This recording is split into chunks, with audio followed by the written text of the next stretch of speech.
about to get angry.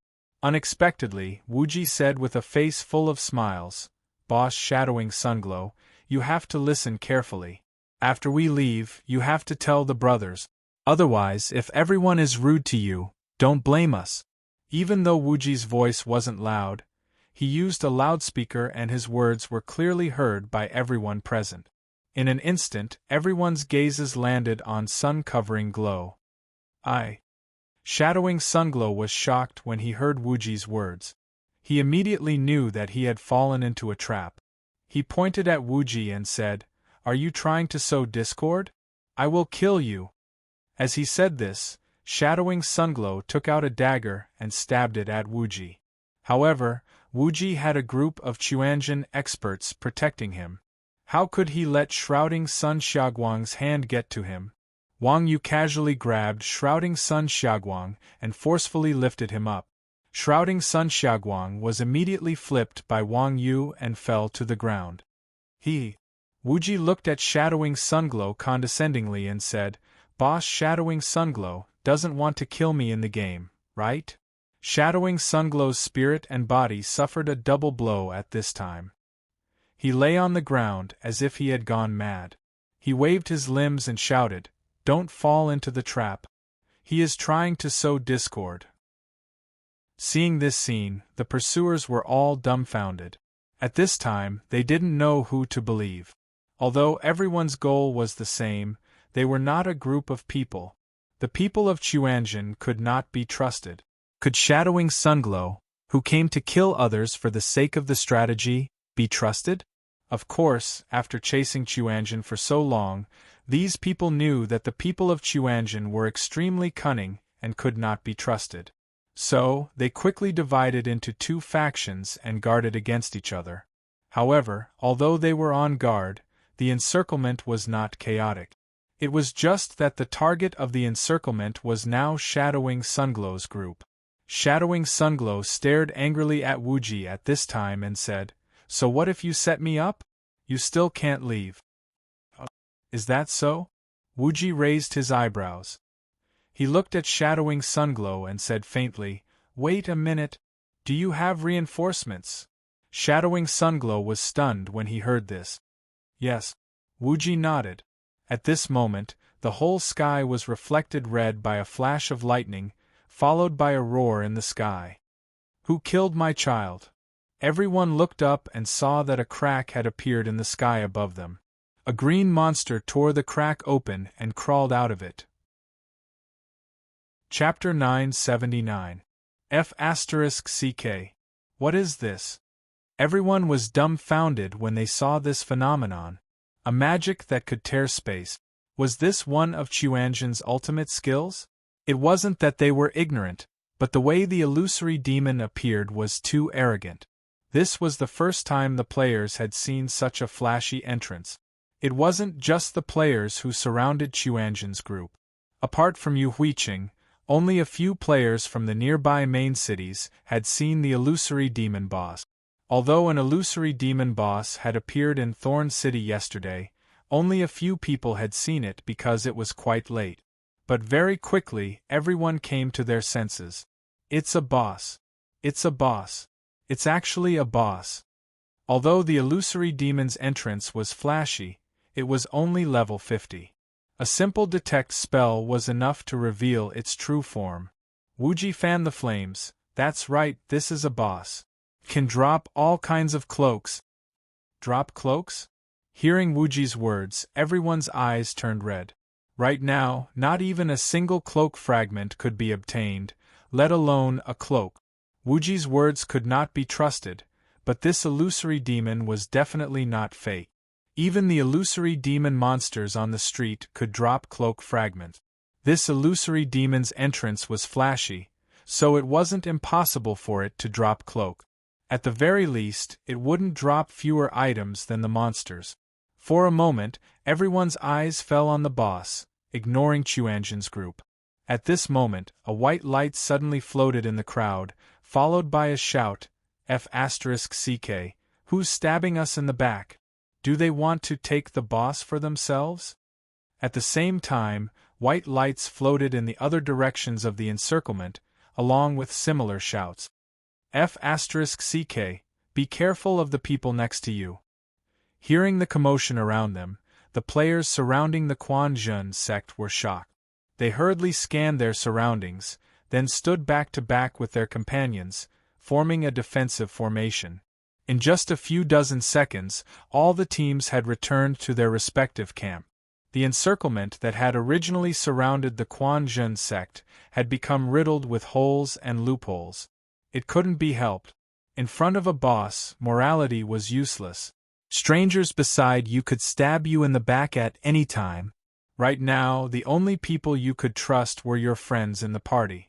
Seeing that the players were falling apart at this moment, the Quan Zhen sect's team channel was also very lively.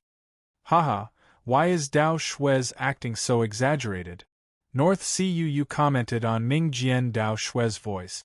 Dao Shue explained, I'm not exaggerating. I just want to laugh. You bunch of noobs. To place one's pride, Mingdu and the others rubbed their palms together eagerly. Wuji smiled faintly and asked Shrouding Sunglow, how is it? You're the best.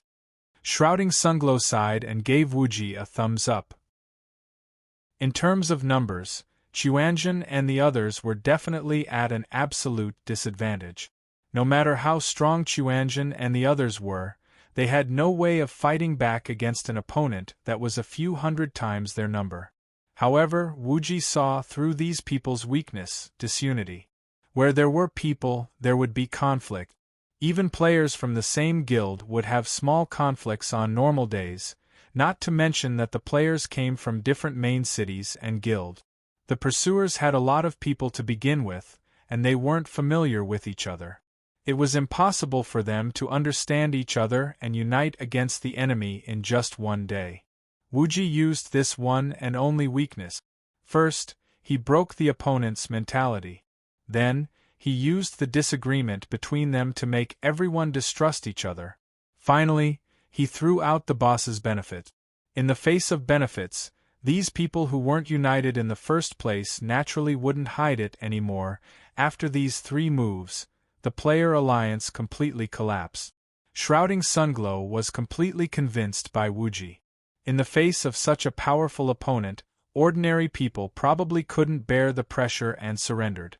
However, not only did Wuji not surrender, but he also seized the opponent's weakness and launched the most powerful counterattack, dragging the opponent down. Whether it was his extraordinary courage or his experienced tactical attainments, Shrouding Sunglow didn't even dare to think about it. Okay, stop talking nonsense. We're leaving. Before we leave, I'll send you guys off. Wuji smiled and casually snapped his fingers. The people of Quan Zhen swarmed forward and wiped out Shrouding Sunglow's group in no time. Then, while everyone was distracted, they quietly ran out of the encirclement and went into Mario's shop, which was not far away, to hide. At this time, the Red Flame Battle Team's players were already in the shop. Looking at the boss outside, Bai Yutong said in surprise, "Hey, I didn't expect this boss to appear after clearing all the small monsters." "Then, last night, yes?" Wuji nodded and said, "We did it. TSK, TSK, TSK, I knew it. Old cow, you guys got a lot, right?" Mario, who was rolling, looked at Xuanzhen's group and asked Wang Yu enviously. "Not bad," Wang Yu said, "but not as much as you Huiqing. Then, should we go and rob it now?" Mo Xiaobei also asked. This illusory demon boss didn't have much HP. If they just watched the boss get killed by others, it would be a big sin. "No need," Wuji said. "This boss is very interesting. We have to find a safe place to hide." "Not bad. You guys just wait and see." The Xuanzhen members, who had rich experience in killing illusory demons, heard Wuji's words and revealed cunning smiles. "Really?" The members of the Scarlet Flame Battle Team looked outside skeptically, only to see countless players swarming towards them from all directions. The players who had surrounded Xuanzhen had already blocked the road. At this time, when the players of Thorn City saw the boss, they rushed over to take advantage of it, just like Yu Huiqing yesterday. More and more players appeared on the street, and the scene became more and more chaotic. Thorn City wasn't like Afterglow City. There wasn't a guild like the Quanzhen sect here. The players weren't organized or disciplined at all. They followed the principle that everyone who saw a boss on the street would get a share of it.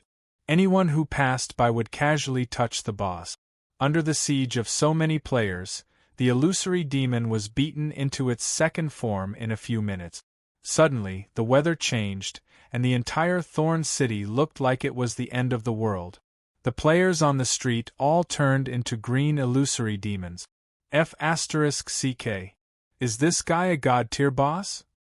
Seeing this scene, the Red Flame Battle Team members were shocked and asked. Mingdu laughed and said, "God my A**s. Now, as long as the players aren't in the same team, they all look at each other like this." Everyone looked outside the shop again. As expected, all the monsters on the street began to attack each other. Chapter 980. The illusory demon's illusions were terrifying and had a large area of effect. Almost all the players in the central street were affected by the illusions. The central street was already packed with people. As more and more Thorn City players joined the fray, more and more players were affected by the illusions. The number of monsters on the street also increased. Everyone was originally unorganized. Now that they looked around, there were monsters everywhere in the city. All of them were terrified and excited. Although the boss was in the middle of the street, everyone understood the importance of clearing out the small monsters before killing the boss. Moreover, this was an illusory demon. Killing it would result in pieces. As long as they could kill one before dying, it would be a win-win situation. As a result, the players of Thorn City and the players who were besieging the Quanzhen sect began attacking each other without fear of death. Because of the boss and the illusory demons, although a large number of these players died, they continued to join the battle. Their numbers didn't decrease at all. Instead, it seemed to be increasing. For a moment, the scene on the street was extremely chaotic. In addition, the illusory demon boss used forbidden spell after forbidden spell to join in the fun. Under the influence of all kinds of terrifying forbidden spells, it was as if the world was collapsing. Sure enough, staying in the shop was the safest. Looking at the chaotic scene on the street, Mo Xiaobei and the others could not help but feel lucky. If they went out to join in the fun, they would not even know how they died. These half-dead players were too scary. Seeing the shocked expressions on the faces of the members of the Scarlet Flame Battle Team, the bad guys from the Xuanzhen sect didn't point it out.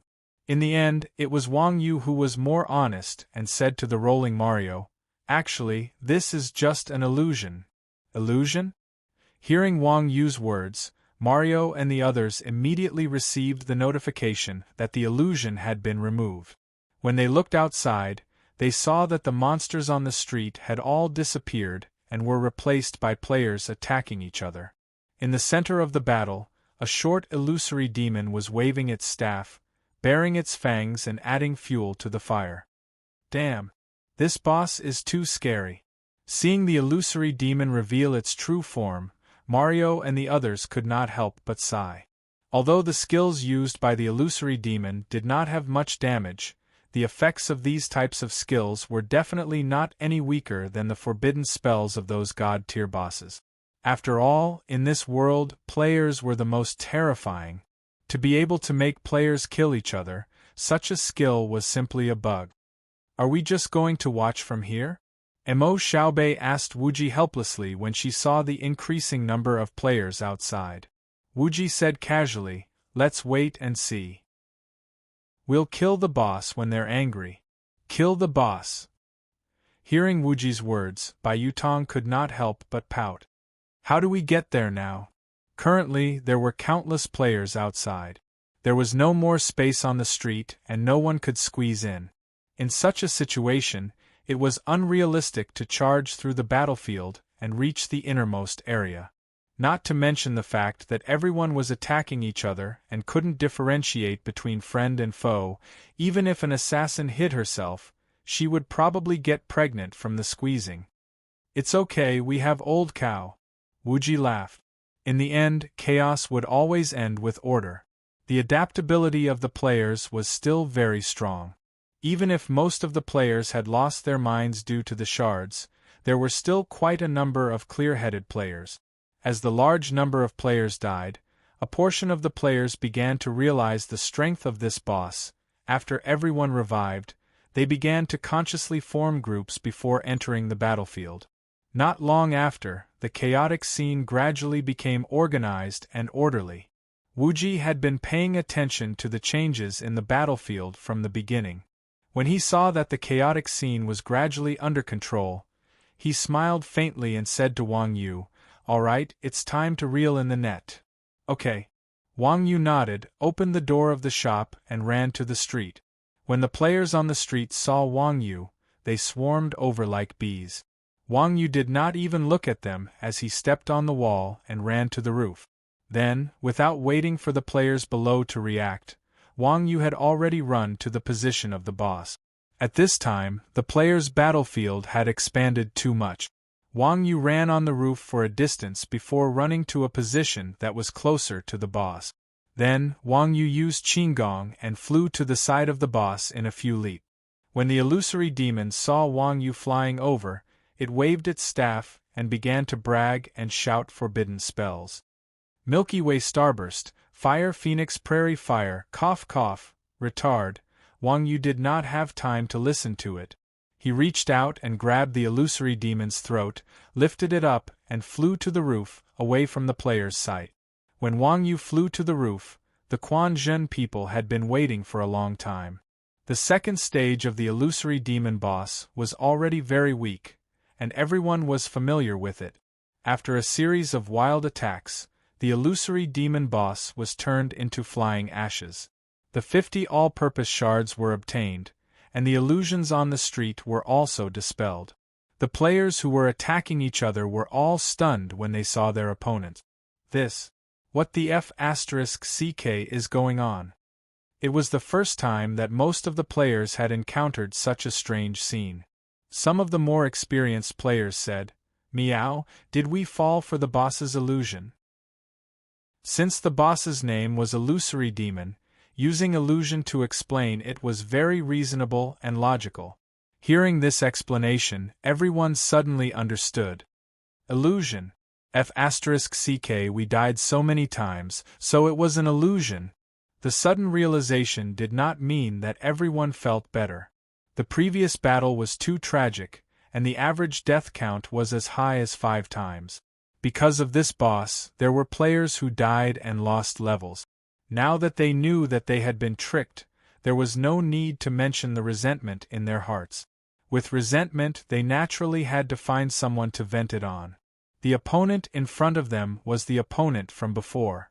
It was true that there were many misunderstandings in this battle, but at this time, everyone was already angry. No one cared about misunderstandings. The various teams quickly got into position and prepared to *CK it up again. However, at this time, a voice came from the crowd. Don't fight your own people. This boss was lured here by outsiders. Every injustice has its perpetrator, and every debt has its debtor. We have to make them take responsibility. Outsiders. Hearing this voice, everyone began to observe the surrounding players. And when the players who were chasing Chuanjin heard this voice, their faces immediately revealed a look of panic. A main city with hundreds of thousands of people seemed like a lot in the game, but in reality, it was not considered a lot. It was only the population of a town. In reality, although it was not possible for everyone in the same town to know each other, everyone still knew the names of the villages in the same town. Similarly, the players of Thorn City had played the game together for a long time, so naturally, they also knew the guilds in their own main city and their guild badges. Chapter 981. Everyone exchanged glances with each other, then with the countless Thorn City players. Suddenly, they felt as if they had just received their retribution. Just a moment ago they were surrounded by others, but now they were being surrounded by others. Kill these bastards! Someone in the crowd shouted, and the players acted as if they had heard the order and attacked the pursuers. Grandpa White Tiger once said that the People's War was a terrifying ocean. Of course, the fate of these invaders was also very tragic. Because the battle just now involved too many players, and the number of players killed was too high, the Thorn City players, who had the upper hand, couldn't stop so easily. These guys probably wouldn't be able to escape for a while. This was called going for wool and coming home shorn. Meanwhile, Chuanjin's group had already returned to the shop and were sitting in front of the window, watching the show. Looking at the miserable state of these pursuers, Mingdu slammed the table and said angrily, "Damn it, although these guys are unlucky, they still didn't catch that bastard Watcher underwater in the end. This is so King depressing." "Haha." Wuji laughed. "What's there to be frustrated about? There's a better punishment for Watcher in the water." "What punishment?" Mingdu was puzzled. Wuji raised an eyebrow and said, "Do all city enforcement officers like you not know the law?" In a villa somewhere in China, a skinny young man with a fierce expression was wearing a game helmet and controlling his character to watch the chaos in Thorn City with a pained expression. At this time, a notification came from the game device. "Someone is knocking on the door. Do you want to exit the game?" "Exit." Seeing the chaos in Thorn City, and the people he gathered being chased like rats on the street, the young man didn't seem to be in the mood to continue playing and clicked the exit button. After exiting the game, the skinny young man washed his face and staggered downstairs to open the door. At this time, 4 or 5 tall and strong police officers rushed in. What do you want?" Seeing the police officers, the young man was stunned at first, then showed a panicked expression. "Your name is Ma Jinquan?" asked the police officer. "Yes, it's me. I didn't do anything illegal." "You've got the wrong person." The young man nodded repeatedly. The policeman asked again, "Is your ID in the game Rebirth developed by Longting Company and on the forum called Watching Fish Underwater?" The young man hesitated for a moment before saying, "It's me." "Then you're right." The police officer took out his identification and said, "You are suspected of spreading other people's privacy in public and profiting from it. You have been reported by the person concerned, and after investigation, the report is true. You are detained according to the Network Administration Regulations of the People's Republic of China." Hearing the policeman's words, Underwater Fish felt as if his heart had been struck by lightning. Never in his wildest dreams would he have thought that not only had Chuanjin figured out who was plotting against them, but they had also reported him. It was like 2 groups of people had arranged for a fight, but one of them had invited the teacher and the principal to the location of the fight. This was completely unconventional, so, the kid who was watching the fish underwater is going to be detained? Hearing what Wuji said, everyone asked in surprise. Of course. Wuji said, maybe the police have found his house through the internet. F***ck. How shameless. I've never seen such a despicable person. Everyone expressed their disdain for Wuji. Wuji said indifferently, underwater fish sold our information for money, which has already violated our legal rights and interests. It has also further become cyber violence. Am I more despicable than him?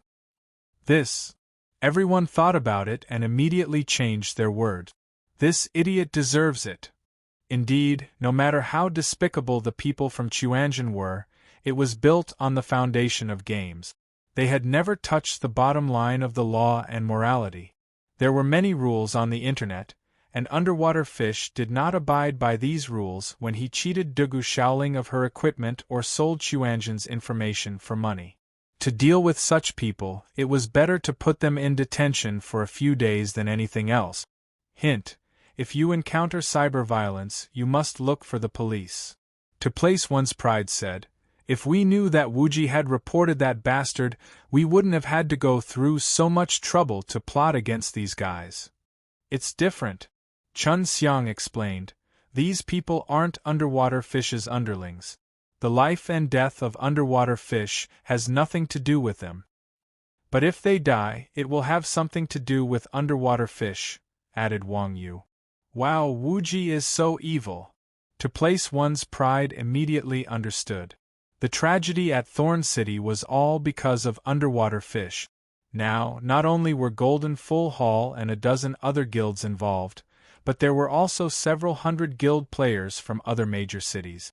Everyone had been attacked by Thorn City players a few times already. They couldn't bring their underlings to Thorn City to massacre the entire city, but taking care of underwater fish was still a piece of cake. If they were told the mastermind, underwater fish who had offended so many guilds probably wouldn't be able to survive in the game anymore. The pursuit outside was still going on, and no one knew how long it would last. Meanwhile, Chuanjin and Scarlet Flame took advantage of the chaos to leave Thorn City. After obtaining the strategy provided by the Quanjin sect, the Scarlet Flame battle squad also began to collect the fragment. There were a total of 20 major cities in the 7th server. Chuanjin could collect fragments from 4 major cities in a day, so it didn't conflict with Scarlet Flame. However, Scarlet Flame didn't have the ability to kill a boss, so the boss they lured out would naturally be taken advantage of by others. Of course, it could also cause a riot like the one in Thorn City. Because of Illusory Demon's illusion, other than Yu Huiqing, every major city was in chaos. Thorn City was a bit more chaotic, but it wasn't too obvious. The 3rd day of the event was the same as the 2nd day. Chuanjin first collected Yu Huiqing's fragments, then cleaned up the neighboring cities. Yu Huiqing's players were still doing their graveyard sweeping quest, peacefully passing the day, but the other major cities were still in chaos. At 8 o'clock in the morning on the 4th day, the reign of the Tomb Sweeping Festival had faded, and the Tomb Sweeping Festival was officially over. For the past 3 days, everyone had been fighting against the illusory demon boss for the shards. Only the players of Afterglow City didn't use their weapons and focused on clearing the graveyard. Not only did they get EXP, but they also had 3 shards each. While Yu Huiqing was ranked first in terms of the number of cloak fragments collected, Yu Huiqing's overall strength increased to 15th in the game, surpassing the 7th server's capital city, Ares City. It had to be known that Afterglow City was only a small border city. Let alone a large city like Holy Light City, it was even smaller than the neighboring Thorn City. The fact that it was able to raise its overall strength to the 15th rank was truly shocking. It couldn't be helped. While everyone was killing to gain EXP, Yu Huiqing's players were doing quests to level up. This was because they had a good city lord. Chapter 982. However, Yu Huiqing's city lord, Wang Yu, was currently sitting in the backyard of the city lord's mansion with Chuanzhen's group, splitting the spoils. In this Qingming festival, Chuanzhen's group could be said to be the biggest winner. Apart from the fragments obtained from Yu Huiqing, Chuanzhen's group had also obtained most of the fragments from the surrounding 4 main cities. In total, with Yu Huiqing's gains, there were nearly 4,000 cloak fragments. Among them, there were 750 universal cloak fragments. Chuanzhen had a total of 11 combat members. Including the 6 support players, there were a total of 17 people. Apart from Wang Yu, who already had the celestial cloak, even if these fragments were used, most of Chuanzhen's members would still be left. A single fragment was useless. It would only be effective if it was exchanged for a cloak. Now that the event had ended, players would definitely start exchanging and purchasing fragments. With the scarcity of fragments, the price would definitely rise. Looking at the small mountain of cloak fragments on the table, Wang Yu and the others' mood could be imagined. These were not just fragments. They were all shining gold. To place one's pride, looking at the table full of fragments, said excitedly, "Oh my God, we're really rich this time. While everyone is buying fragments, let's hurry up and make our move." "Young man, don't be so anxious," Wuji said with a smile. "It's necessary to make our move, but there's no rush." "Oh? What do you have in mind?" Seeing Wuji's calm expression, Wang Yu could not help but raise his eyelids. Based on Wang Yu's understanding of Wuji, once this kid spoke with such a tone, he must have something up his sleeve. Wuji said, "You'll know in a bit." At this moment, a white light flashed. Ming Jian Daoxue came online with a face full of joy. Seeing the fragments on the table, Ming Jian Daoxue was first shocked, then he sat opposite Wuji. "How is it? How's the matter I asked you to do?" Wuji asked Ming Jian Daoxue. "Done." Du Sei made an okay gesture at Wuji and said, "Right now, on the forums, the price of a pugilist's cape shard has risen to 900 gold coins, and the price of an assassin's and warrior's cape shards has risen to 1,600 gold coins." It seemed that the sewer profession wasn't completely without its benefits. At the very least, the price of its equipment was much cheaper than that of the sun profession. "Damn. Are you for real? Are you talking about the cloak or the fragment?" Hearing Mingjian's words, everyone was shocked.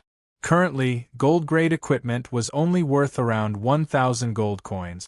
Yet, a single shard had already reached such a high price. Had everyone gone insane? Mingjian Daoxue smiled and said, "Of course it's a fragment. Don't forget that cloaks are the rarest dark gold equipment." This. Hearing famous Sword Daoxue's explanation, everyone felt relieved. At this stage of the game, dark gold equipment sold for 10,000 gold per piece. As a rare piece of dark gold equipment, the cloak also possessed the special ability of flight. This was the rarest of the rarest, so it was only natural that its price would rise by 5 times. TSK. Looks like we're going to be rich. Hearing this, the excitement on everyone's faces intensified. Hearing this, Wuji curled his lips and looked at this bunch of good-for-nothings in disdain. "We're going to be rich just like that? You guys are really short-sighted. Ah? Do you think you can double the price of the fragments?" Everyone looked at him with disdain. Unexpectedly, Wuji nodded and said, "I can. And it's not just this." "Damn. Are you for real?" Hearing Wuji's words, everyone was stunned. Currently, selling these fragments at such a high price was already an astronomical figure. Yet, Wuji wanted to double this price. Even though they knew that Wuji was smart, they still found it hard to believe. At this moment, Wang Yu pondered for a moment and asked, "Could it be that you want to monopolize the market as well?" Seeing Wuji's expression, Wang Yu immediately thought of Evildoers Run Wild. Why was Evildoers Run Wild the #1 boss of Rebirth now?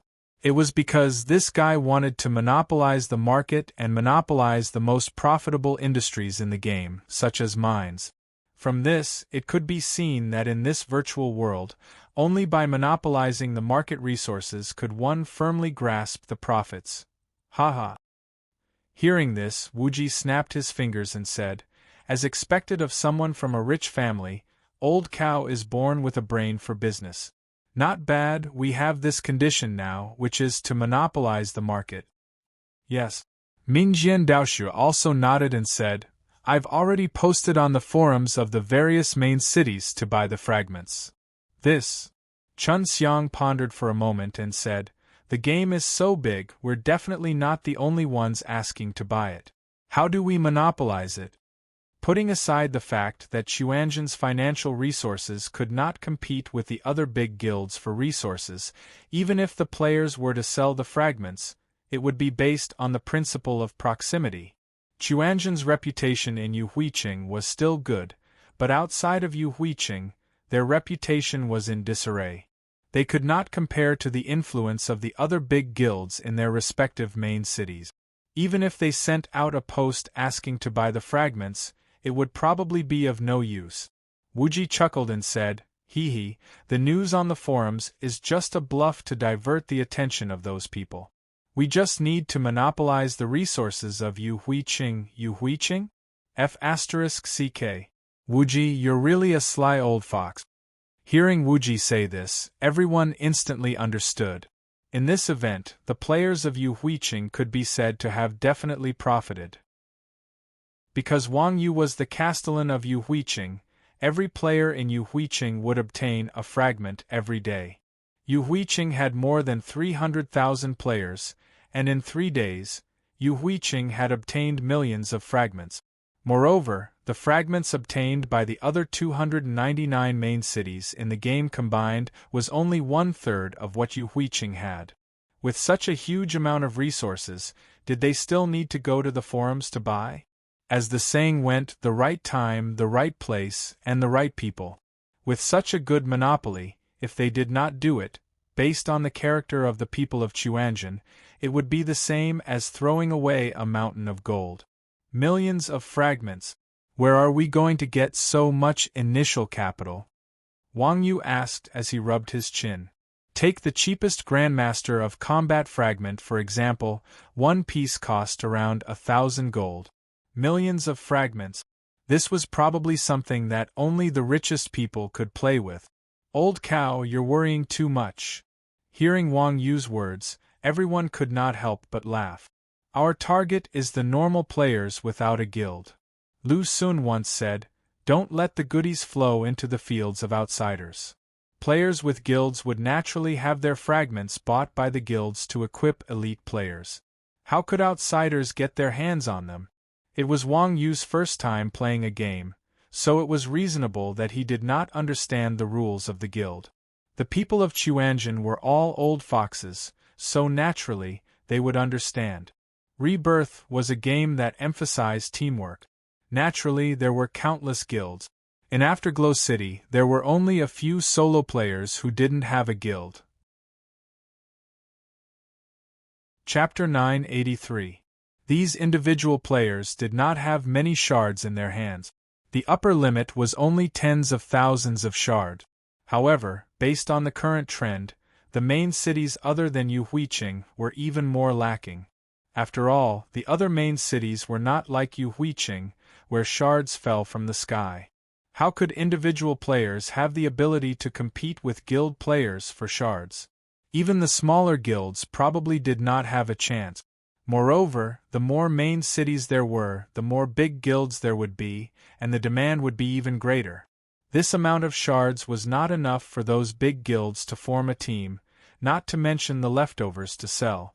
From this, it could be seen that the shards in the hands of Yuhuiqing and the other two players would be the only resources in the entire game. Tens of thousands of shards would require tens of millions of gold. This was still an astronomical figure, but it was much less than what Wang Yu had estimated. How much money do we have now? Wang Yu asked after thinking for a while. The people in Chuanjian were all very rich. They could basically be self-sufficient in terms of equipment. According to everyone's recent income, it was still possible for each person to have tens of thousands of gold.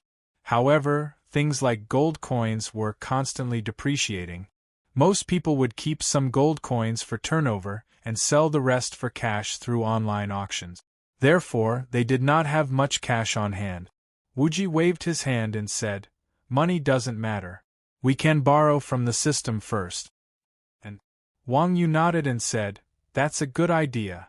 In order to ease the financial pressure of the players, the system added a rental and credit loan system not long after the open beta. With the system as the notary, there would never be any behavior like reneging on debt. "TSK," Mingdu said disdainfully, "since you have the money to monopolize, why are you still looking for us? Just give us a share of the money." Wuji said, "Oldly, there is no such thing as reaping without sowing." "Oh? You want to force us to buy and sell?" Mingdu began to judge others by his own standard. "Ha! Wuji laughed and said, "Do you think I'm you? I'm just asking you to do some manual labor." Manual labor. Hearing Wuji's words, the people in Chuanjin felt a chill down their backs. The sunset in Yuhuiqing was as beautiful as ever. While the players were immersed in the joy of the harvest, a message flashed in the sky. Castellan announcement. Chuanjin is purchasing all classes Cape shards at a high price and will gift Chuanjin exclusive benefits. Location: City Lord's Mansion. Purchase price list. Pugilists Cape Fragment. 1,000 gold / Peace Knights Cape Fragment. 1,200 gold / Peace. Assassins Cape Fragment. 2,000 gold / Peace. After making the announcement, Wang Yu turned his head and squinted at Wuji with a murderous look. "Look, I'll help you make the announcement. Now I don't have to do hard work," Wuji said awkwardly. "You are the living signboard of Chuanjin. Then you also know why I'm a living signboard." Wang Yu moved his muscles and bones, making cracking sounds. Wuji hurriedly said, Okay, you don't have to do hard work. At most, I'll let others do it." Motherf * King Wuji, you coward who bullies the weak and fears the strong. Everyone pointed at Wuji and scolded. Wuji pointed at Wang Yu and glared at everyone. "Do you guys not want money or your lives?" Everyone looked at Wang Yu and then looked at Wuji. Finally, they lowered their heads to money and evil forces. When the announcement came out, the players in Yuhuiqing were immediately attracted by the news. At this time, everyone was familiar with the news of purchasing shards. Not only on the forums, but even guilds like Yuhuiqing, Blood Alliance, and Sword in the Sky were shouting. Although the solo players had 3 shards, they didn't have the financial ability to sell the shards to make a cape. It wasn't practical to give it away for free, so they were more than happy to sell it. However, these solo players had been around for so long, and they were all smart people. With the same price, everyone naturally had to wait and see and sell it to whoever offered a higher price. Not only was the price offered by Chuanjin 10% higher than others, but there was also the gimmick of Chuanjin's exclusive benefit. Naturally, it attracted everyone's attention. Chuanjin was very down to earth in terms of scale. A small group of a dozen people was very similar to these solo players.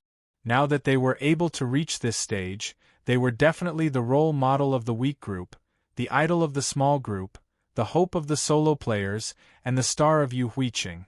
Normally, everyone only heard of these people, but now that they heard there was an exclusive benefit, everyone naturally wanted to join in the fun. Therefore, after the players received the announcement, they all ran to the mayor's residence. Inside the mayor's residence, Wuji had already called Li Shui and the others over to take charge of the purchase. As for the rest of Chuanjin, they stood in a row in the corner, allowing everyone to view them. Wang Yu hid far away and drank tea with Mayor Willie. Wuji pointed at the crowd and shouted, "As long as everyone sells the shards to Chuanjin, we, the players of Chuanjin, will fulfill a small wish of his." This trash, Wang Yu was speechless. He couldn't help but feel lucky for his quick-wittedness. This B***starred Wuji would even harm his own people. How was this selling hard labor? This was obviously selling sect. Really? I want an autograph from God Iron Ox. Is that possible? Everyone was extremely excited. There were even players who came up to ask for his autograph. Wang Yu spat out a mouthful of tea. He had already gone into hiding, but everyone still refused to let him go. This. Wuji glanced at the murderous Wang Yu, then wiped his sweat and said, God Iron Ox feels unwell for a few days every month. I'm afraid he'll go berserk. Everyone can find someone else. Okay. The player was obedient. He pointed at Exquisite Dream and said, I want this big sister to kiss me. In short, although the process was a little troublesome, it was very smooth, especially when they heard that the people of Chuanjin were allowed to be molested. These solo players were even more excited. After all, as the lowest level of players, it was rare for them to have a chance to be in close contact with a top existence like Yu Huiqing. For a time, not only the solo players of Yu Huiqing, but even the players of the major guilds came to the mayor's residence to join in the fun. Captain Don't Shoot, Blood Red War Flag, and the other guild leaders were heartbroken when they saw how popular Chuanjin's purchasing business was. His guild's elite team was still waiting to collect the cloaks, but the people from the Quanzhen sect came to interfere. These people were really born to cause trouble. They had already taken so many shards, so why did they still want to eat less and take more? Of course, with regards to Chuanjin's behavior, these guild leaders could only choose to swallow their anger and endure in silence. They didn't even dare to raise their own prices. Chapter 984. Yu Huiqing's guild didn't dare, but that didn't mean that the other guilds didn't dare. With so many people in Yu Huiqing, it wasn't a secret that everyone had obtained a shard. At this time, the forums were filled with posts of Yu Huiqing players showing off, instantly attracting the attention of all the major guilds. Because of this, many guild leaders didn't even bother to take the airship. They directly used teleportation scrolls and traveled thousands of miles to Yu Huiqing to buy shards. Among them, there were a few top guilds that were buying shards. Not long after Chuanjin and the others opened their stall, many stalls were set up on Trade Street. They all hung signs that they were buying shards at a high price. Seeing that there were people who dared to come here and steal business from Chuanjin, the players in Yu Huiqing were naturally very curious. They all went up to ask for the price. Boss, how do we buy them? 900 Grandmaster of Combat shards, 1600 Assassin shards, market price. There's no limit. One of the stall owners called White Cloak Crossing raised his head and said with a smile, "TSK, you foreigners are so petty." Everyone couldn't help but laugh. When White Cloak Crossing heard everyone say this, his face turned red and white. He couldn't help but ask, "How do you know we're foreigners?" Nonsense. Chuanjin opened a stall in front of the city lord's mansion to buy shards. Which guild in Yu Huiqing's territory would be stupid enough to steal business from them? Yu Huiqing players had a trace of admiration towards Chuanjin, this big guild that suppressed blood alliance. Their tone was very natural. Chuanjin? White Cloak Crossing was slightly startled when he heard this. White Cloak Crossing had been in the game for as long as Chuanjin's group. A veteran player like him had naturally heard of Chuanjin's notoriety and knew their style. However, crossing the river in White's impression of Chuanjin was still the same as before. Although he often heard about Chuanjin's deeds in Rebirth, he still regarded Chuanjin as the small group that had nothing to lose. Top large guilds like Azure Dragon Empire would never tread on dog poop. However, they weren't afraid of a person like Chuanjin. At most, they couldn't be bothered to provoke him. Hearing everyone say this, White Cloak Crossing River asked in surprise, "How much are they charging?" Everyone said, 1,000 gold for a Grandmaster of Combat, and 1,800 gold for an Assassin, with additional benefits. With your prices you should just go home. F***CK. Hearing this, all the stall owners were stunned. Right now, the price of this shard was already at the same level as a gold equipment. It was already considered a sky-high price, but there were still people who were willing to pay 10% more than this sky-high price. Just who among these people was richer? What they didn't know was that large guilds like them bought shards for their own use. Naturally, they wouldn't borrow high interest from the system. However, this group of people from Chuanjian's shards were for sale, and they didn't have to worry about the market. Of course, they wouldn't care about the system's high interest rate. If anyone dared to call out a price, based on Chuanjian's character, they would definitely raise the price even higher. After all, wool comes from the sheep's back, and when the time comes, the ones who would buy these shards would be from large guilds. After a few seconds, the stall owners couldn't help but curse. Motherf asterisk cur, these bastards are messing with the market. They actually raised the price so high. Yeah. This group of people is obviously doing this on purpose. This group of bastards raised the price so high. What's in it for them? Don't you guys know what kind of people Chuanjian is? Although it's their style to not benefit themselves. Seeing everyone whispering to each other, crossing the river in white robes also frowned. Although they were all large guilds, none of them were fools. As purchasers, the higher the price, the less the better. Hence, everyone tacitly agreed to follow the market price. No one was willing to be the first to raise the price. At this time, there was actually such a bird that stood out. It was indeed very uncomfortable. Moreover, this bird was a notorious evil bird that didn't play by the rules. Right now, everyone basically came with a quest. After being tossed around by Chuanjian, it was likely that no guild would be able to complete the quest and return. Thinking of this, Crossing the River in White couldn't help but stand up and pack up his stall. "Old White, where are you going?" Seeing Crossing the River in White packing up his stall, everyone couldn't help but ask. Crossing the River in White said, "I'm going to talk to Chuanjian's people." I'm going too. Hearing Crossing the River in White's words, everyone stood up and packed up their stalls. Since they couldn't collect the shards now and had nothing to do, they might as well take a look at this legendary guild that destroyed everything they went. The trading street was close to the Castellan's residence. In just a few steps, Crossing the River and the others arrived at the entrance of the Castellan's residence. At this time, the entrance of the Castellan's residence was filled with people. On Chuanjian's side, not only were Li Shui and the others busy, even Mu Zixian was pulled over to help. There were 6 purchase points, and each one was filled with people. Seeing that most of the purchase points were girls, Crossing the River in White was puzzled.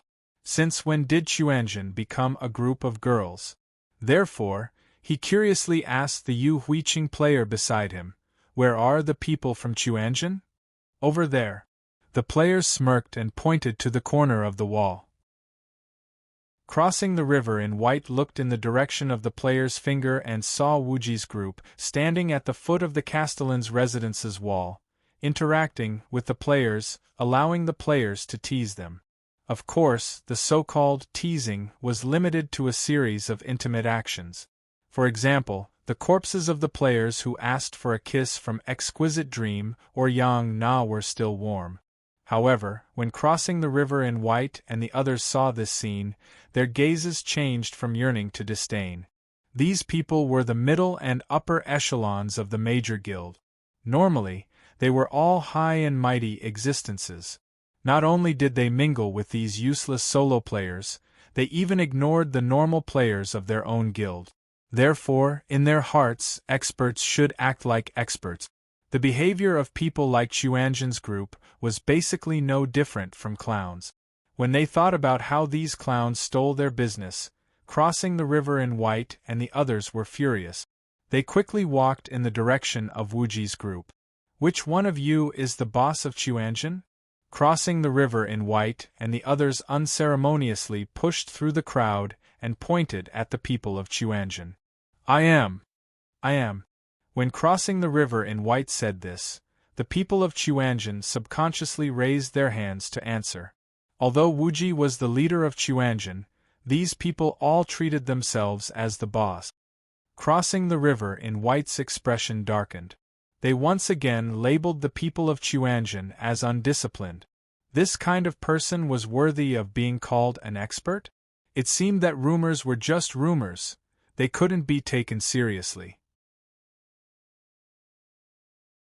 Chapter 985. Just now, Chuanjian's group was distracted dealing with other players, so it was normal that they didn't hear the hostility in White Coat Crossing River's words. However, with the warrior's words, they would be fools if they didn't hear it. Chuanjian's group of villains had always been lawless. When they had nothing to do, they even wanted to play with cats and dogs.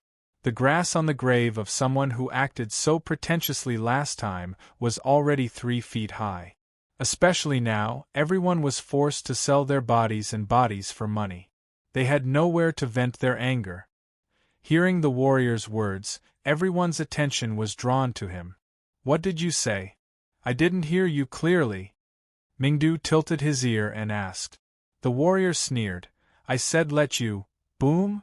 Before the warrior could finish his sentence, Mingdu took out a shining staff from his bag and pointed at it. Suddenly, a lightning bolt as thick as a bucket fell from the sky and landed on the warrior's head. The warrior didn't even have time to groan before he was blasted into pieces. Everyone was shocked. When the players saw the docile Mingdu suddenly kill someone, they were all dumbfounded. The White Coat Crossing Rivers group was even more surprised. At this time, they all took a cold breath in their hearts. At this stage, the player's strength had increased. It was difficult to have a player who could kill someone instantly. Moreover, the warrior's equipment was not weak. It was shocking that he was so easily killed by a lightning bolt. "What's going on?" Wang Yu saw the sudden movement and quickly came over. Originally, when Mingdu suddenly killed someone, everyone was already panicking. At this time, when they saw Wang Yu come out, everyone's hearts almost jumped out of their throats. They panicked and retreated. Seeing that the players were in chaos, Wuji quickly comforted them. "Everyone, don't panic. Someone is here to cause trouble." "We're not targeting you. Who's causing trouble?" "Who's causing trouble?" Wang Yu glared at the crowd. F***CK. Run. The players that Wuji had just comforted panicked again. F***CK F***CK F***CK F***CK. Wuji collapsed and let the players retreat. In any case, they had already used their fragments, so if they wanted to retreat, so be it. When the players saw Yu Huiqing and Wang Yu's reaction, White Shirt Crossing the River, who was originally surprised, was even more surprised. Who the F***CK was this? Could his gaze kill? Just as everyone was astonished, Mingdu turned his ear to the side and asked White Robes Crossing River and the others with the same expression as before. That idiot didn't explain it clearly either. "What did you guys say?" Everyone had witnessed the ferocity of this ugly mage. At this time, no one dared to speak carelessly, and they all shut their mouths. A wise man knew better than to fight when the odds were against him. They were all purchasing players, not fighting. How could they compete with these bastards who were fiercer? Only White-Clothed Crossing the River stood up calmly and said, "Actually, we don't know who that person was. We're only here to find our boss Wuji." "Who are you?" Wuji heard this and asked curiously. "My name is White-Clothed Crossing the River." "I believe everyone has heard of me," said White-Clothed Crossing the River. White-Clothed Crossing the River? White-Clothed Crossing the River during the last years of the Eastern Han Dynasty? When they heard White-Clothed Crossing the River's self-introduction, the surrounding players could not help but become restless. White-Clothed Crossing River was also a veteran expert. The guild he belonged to was also one of the top guilds in the country during the last years of the Eastern Han Dynasty. Such guilds were often mentioned on the forums. To think that they would come to Yu Huiqing to stroll around. White-Clothed Crossing River was very satisfied with the reaction of the players in Yu Huiqing, but the reaction of the people in Chuanjian was a little displeasing. Not only was the group not as surprised as White-Clothed Crossing River had imagined, but Wang Yu, the ignorant and inexperienced fellow, asked loudly, white-clothed crossing river? Who is that? I've never heard of it. Wang Yu's words instantly caused white-clothed crossing river, who was feeling very good about himself, to blush. When they heard Wang Yu's question and looked at white-clothed crossing river's embarrassed red face, they could not help but laugh. Haha, old cow, you're so bad. Bad my *SS, I really don't know. Wang Yu clenched his fists and glared at the crowd. White-clothed crossing river's expression froze again when he heard that. When Wuji was done laughing, he asked again, "Who are these people?" White-clothed crossing river's awkwardness was slightly alleviated. He pointed at the players beside him and said, "This is Soaring Clouds Pavilion Star Plucker, this archer is Starfire. He's from the Firearms Battalion." Every time white-clothed crossing river introduced someone, the surrounding players would let out an "oh" and show expressions of "so it's him." Without exception, these people were all players from famous guild. Although they were not top-tier experts, they were all famous. Other than newbies like Wang Yu, everyone knew them. When Wuji heard that, he asked with a serious expression, "May I know why you're looking for me? You're the legendary boss Wuji?" White-clothed crossing river asked in surprise when he heard Wuji's words. Chuanjun was infamous. He did not expect Chuanjun's boss to be so gentle. Of course, white-clothed crossing river was here to discuss business, not to cause trouble. Naturally, he could not say these words out loud. Hence, white-clothed crossing river took a step forward and said to Wuji, "We're here to purchase some things from you Huiqing, but the price in Chuanjun is slightly different from the market price. I think Boss Wuji should give us an explanation." As a player from a big guild, white-clothed crossing river had never cared about small guild. Hence, his words were a little arrogant. Unexpectedly, Wuji's tone was even more arrogant. Not only did he ignore white-clothed crossing river's words, he even said coldly, "What's there to discuss? The highest bidder wins. Do you need me to teach you? If you're not convinced, you can raise the price. I'll be waiting for you anytime." You. White-clothed crossing river thought that he was a player from a big guild. No matter how arrogant Chuanjun was, they would have to bow down in front of a big guild. He did not expect Wuji to directly slap him in the face. What did he mean by raising the price? He was not here to compete with a bunch of kids. Is Wuji not going to give face to our Eastern Han Dynasty and the other big guilds? White-clothed crossing river asked with a cold expression. That's new. Before Wuji could say anything, the other members of Chuanjun couldn't help but say, "What is the Eastern Han Dynasty? Is it worthy of us giving face?" "What is the Eastern Han Dynasty? I've never heard of it," Wang Yu said again. White-clothed crossing river's expression was extremely cold after being ridiculed by the people of Chuanjun. The Eastern Han Dynasty was one of the top guilds in the country. It was easy to imagine how white-clothed crossing river was feeling right now after being humiliated by a group of a dozen gangsters. "You don't go too far." White-clothed crossing river pointed angrily at Wuji. Chapter 986. Who are you calling trash? Everyone's expression turned cold as they asked angrily. Meow, these guys were as unreasonable as the rumors said. They were clearly the ones who raised the prices and disrupted the market, yet they were calling others trash. They were all from big guilds.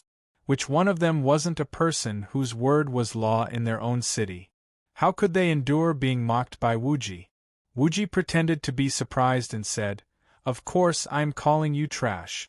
Is there something wrong with your intelligence?" You. White-clothed crossing and the others were about to explode in anger when Mingdu suddenly shouted, "Wuji, why are you wasting words with these trash? Just kill them." As he spoke, Mingdu raised his staff and was about to cast a spell. Everyone had witnessed Mingdu's ferocious magic attack before. Mingdu could even insta-kill a warrior. Even other classes would be no match for him. When they saw Mingdu raise his staff, they were all shocked and hurriedly retreated.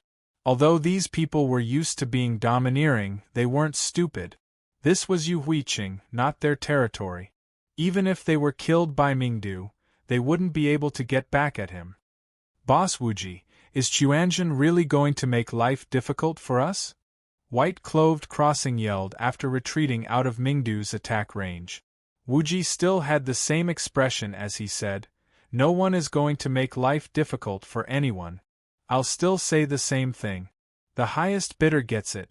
You can't let these players with shards suffer just because you're a big guild." Well said. When Wuji said this, the surrounding players couldn't help but cheer.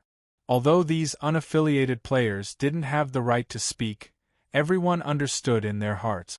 Wuji's words were a bit pompous, but lowering the purchase price wasn't bad for Chuanjin. It could also save them money. At the end of the day, the ones who would suffer losses were the normal players who planned to sell the shards. Several hundred gold might not be much to large guild players, but to independent players, it was the equivalent of their entire net worth. Normally, large guilds monopolized resources. Not only did they suppress independent players, but they were also trying to take advantage of this small amount of gold. They were simply not giving these independent players any chance to live. Everyone would go to the forums to play the game, so they naturally knew that only Yu Huiqing's players had 3 shards. As for how these 3 shards came about, Yu Huiqing's players knew very well. It could be said that without Chuanjin, with so many big guilds suppressing them, the Cape Shards were something that the unaffiliated players could only dream of. Because of the complete reality sect, everyone had a shard. Now that the complete reality sect was offering a higher price than the market price, not only did the major guilds not want to raise the price, but they also wanted to suppress the complete reality sect's price. The more they thought about it, the angrier they got.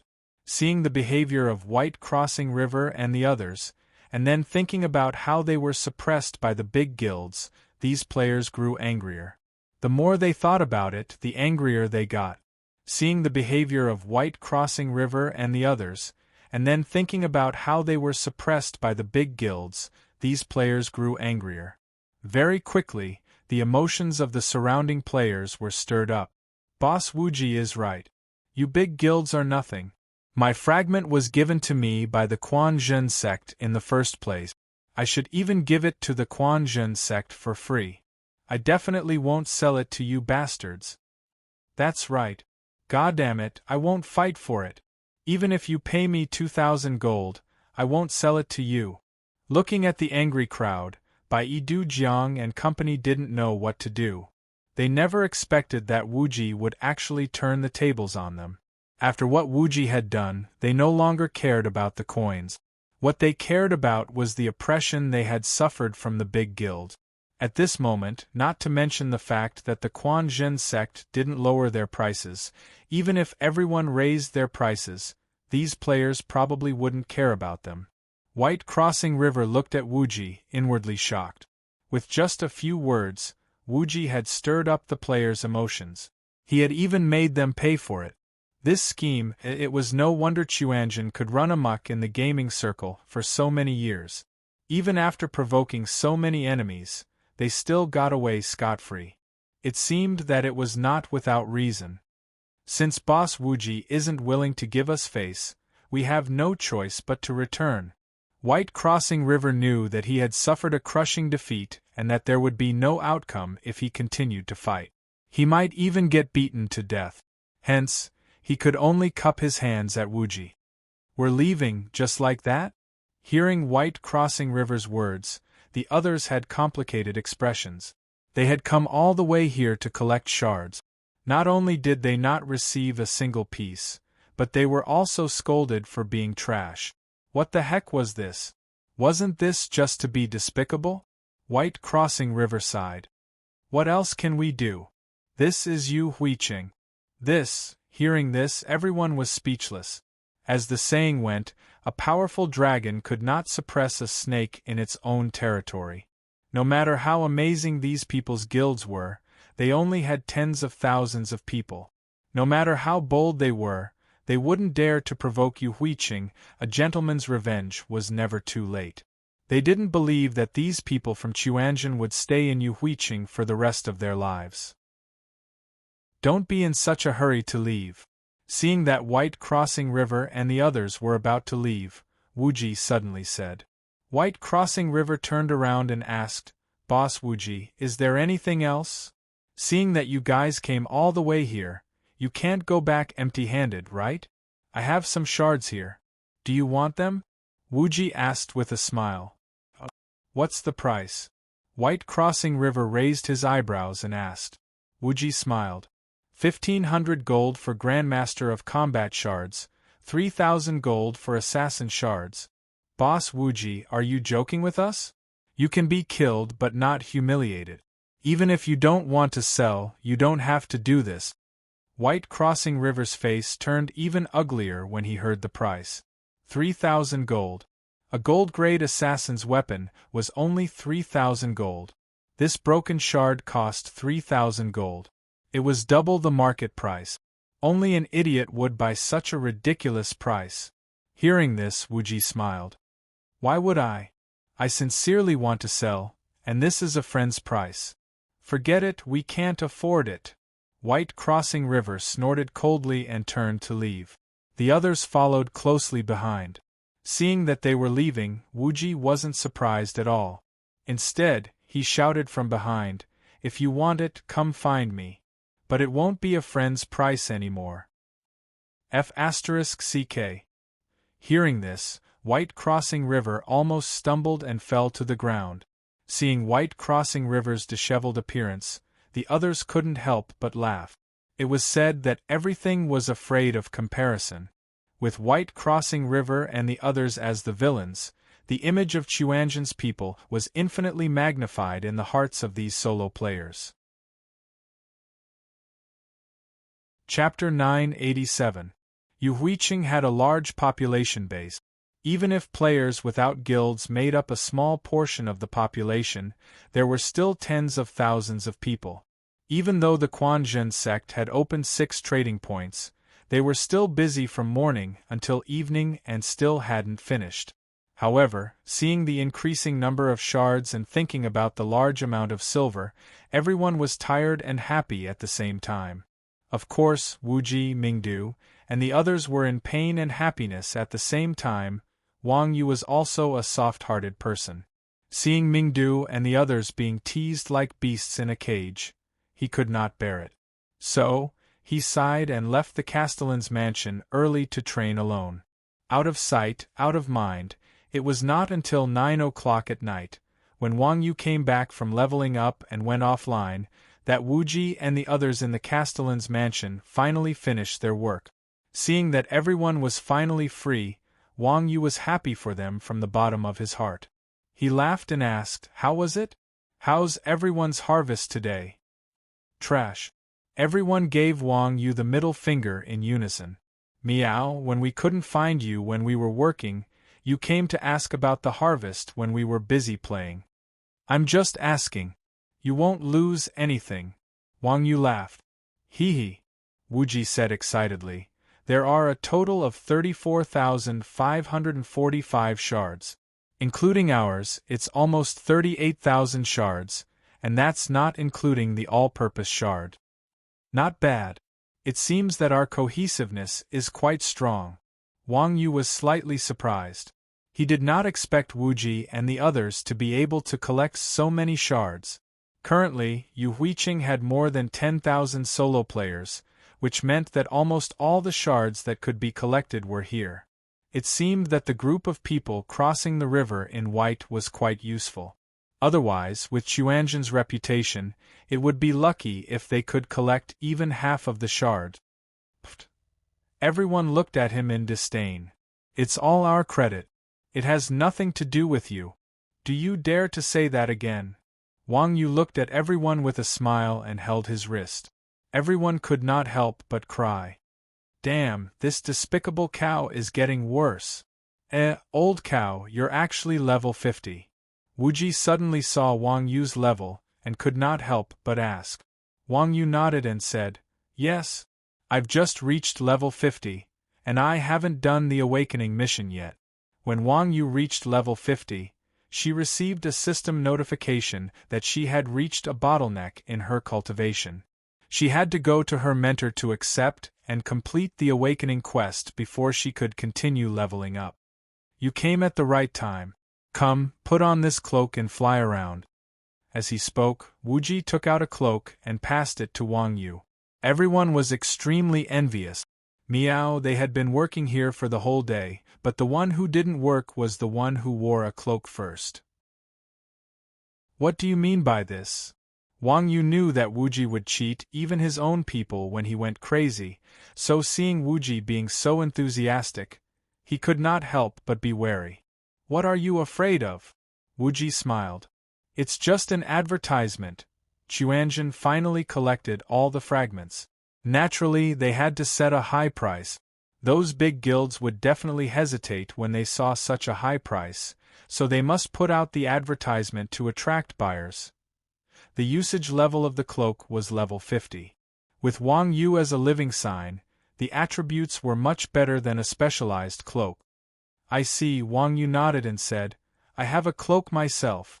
As he said this, Wang Yu took out his angel wings from the bag.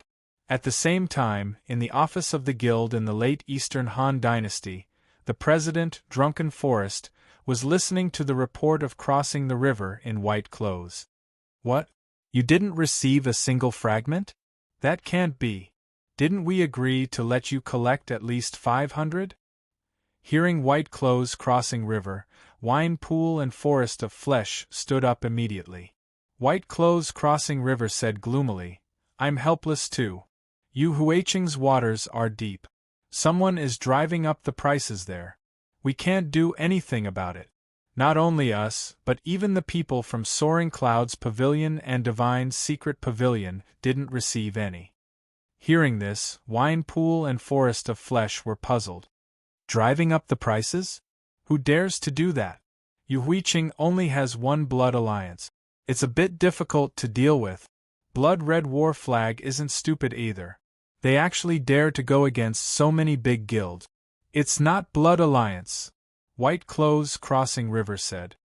Blood Alliance didn't even show up. Who's that? Wine and Forest of Flesh said in displeasure.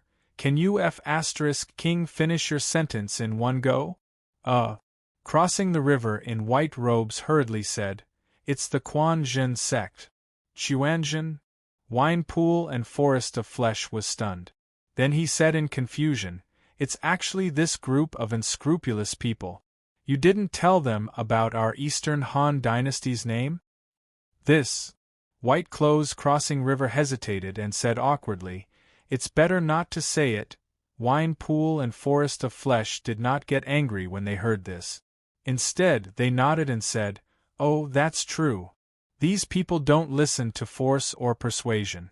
They even challenged Three Evils Manor. It's good that you guys didn't die. Hearing Wine Pool and Forest of Flesh say this, White Clothes Crossing River felt wronged. If he didn't admit defeat quickly, wouldn't he be dead now? Why don't we bring more people and try again?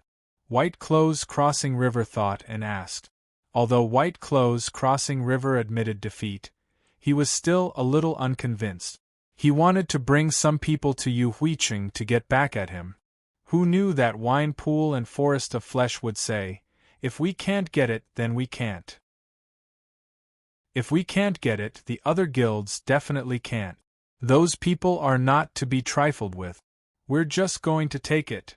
White Clothes Crossing River never thought that Wine Pool and Forest of Flesh would let it go so easily. After all, it was White Clothes Crossing River who was being threatened. Seeing Wine Pool and Forest of Flesh's attitude, White Clothes Crossing River was very disappointed. Wine Pool and Forest of Flesh said helplessly, So what? Can we work with the other guilds to kill Yu Huiqing?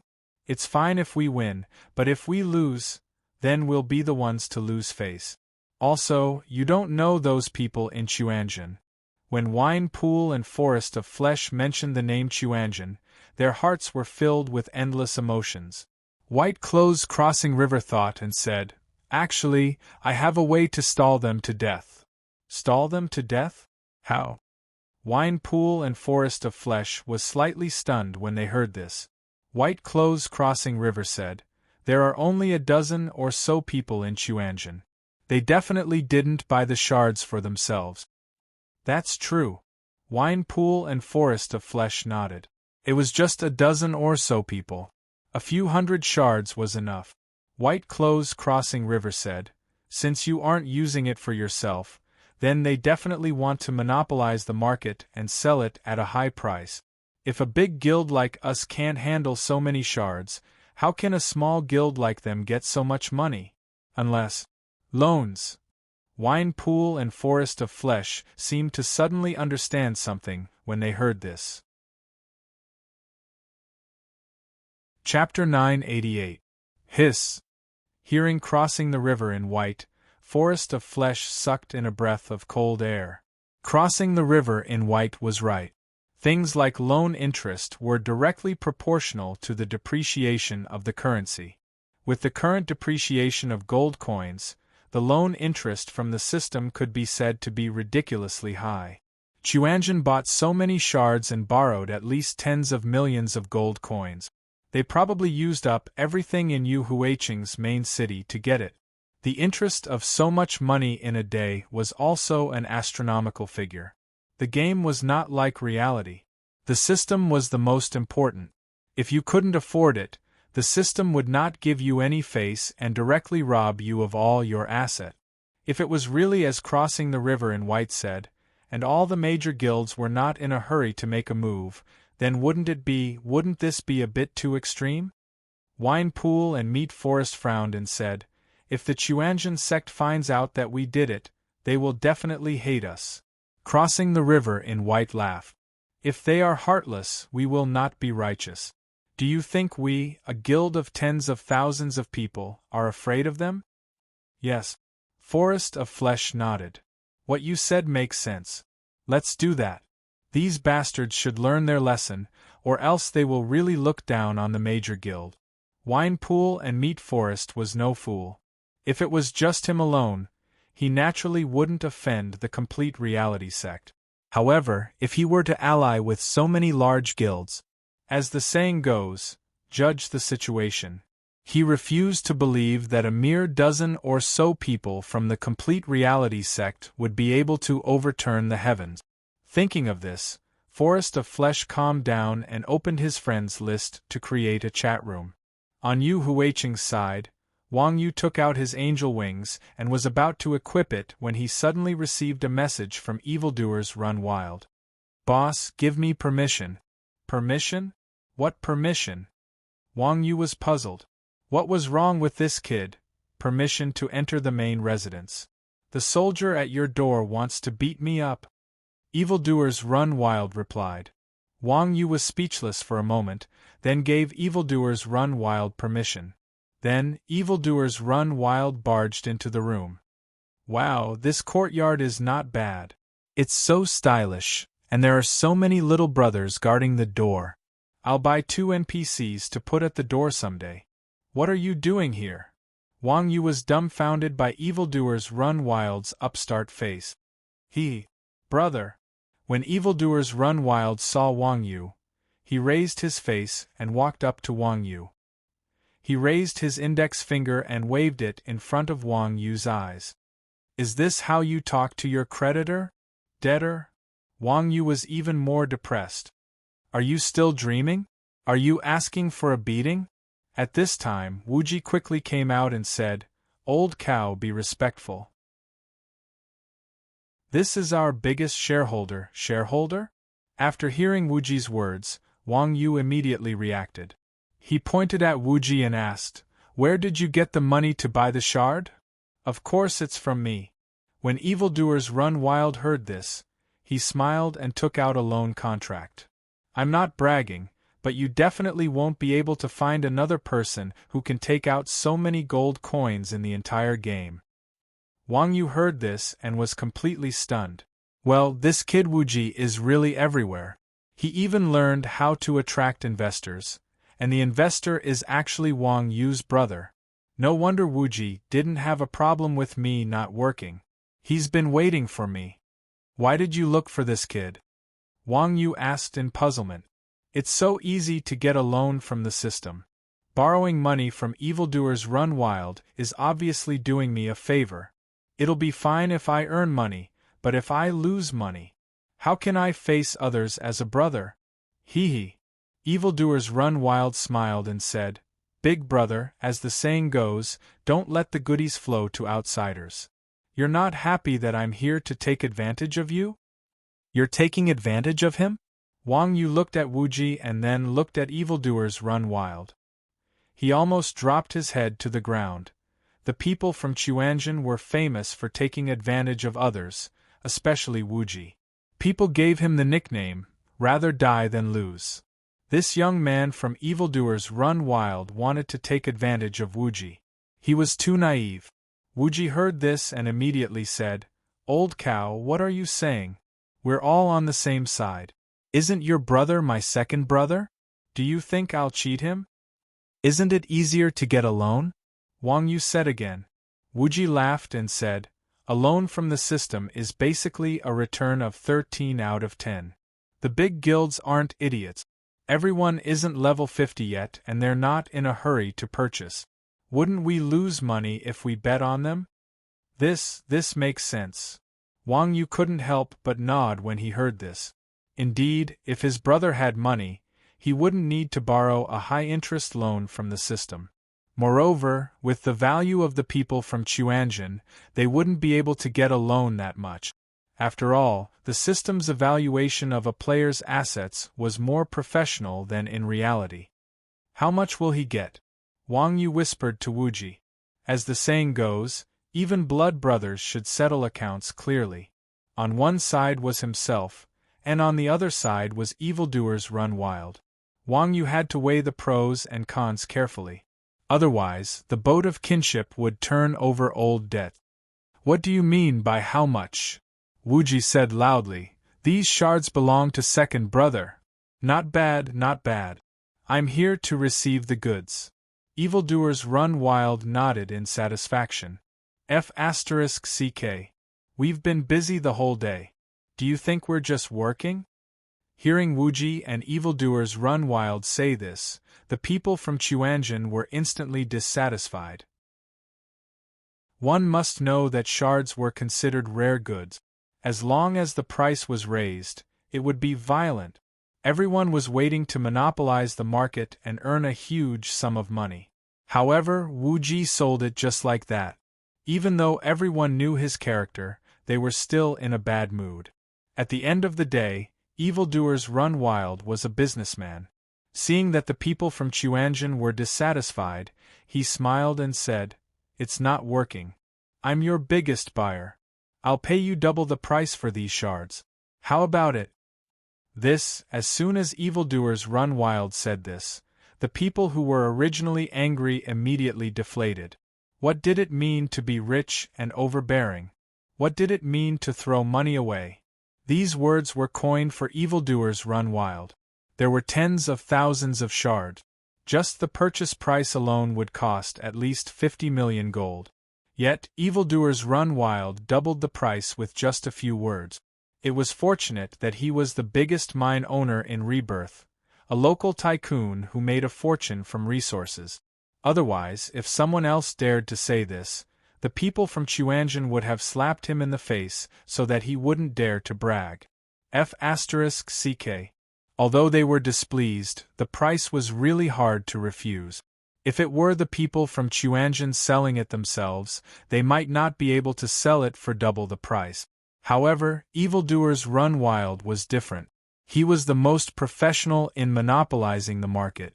If they bought it at this price, they would definitely be able to sell it at a higher price. How about it? You're all my brother's friends and my brothers. I'm taking advantage of my bottom line. Evildoers run wild played the family card. Second brother, you're looking down on us by saying that. Right. Do you smoke? I'll buy it for you. Second brother, have some tea. Money was indeed omnipotent.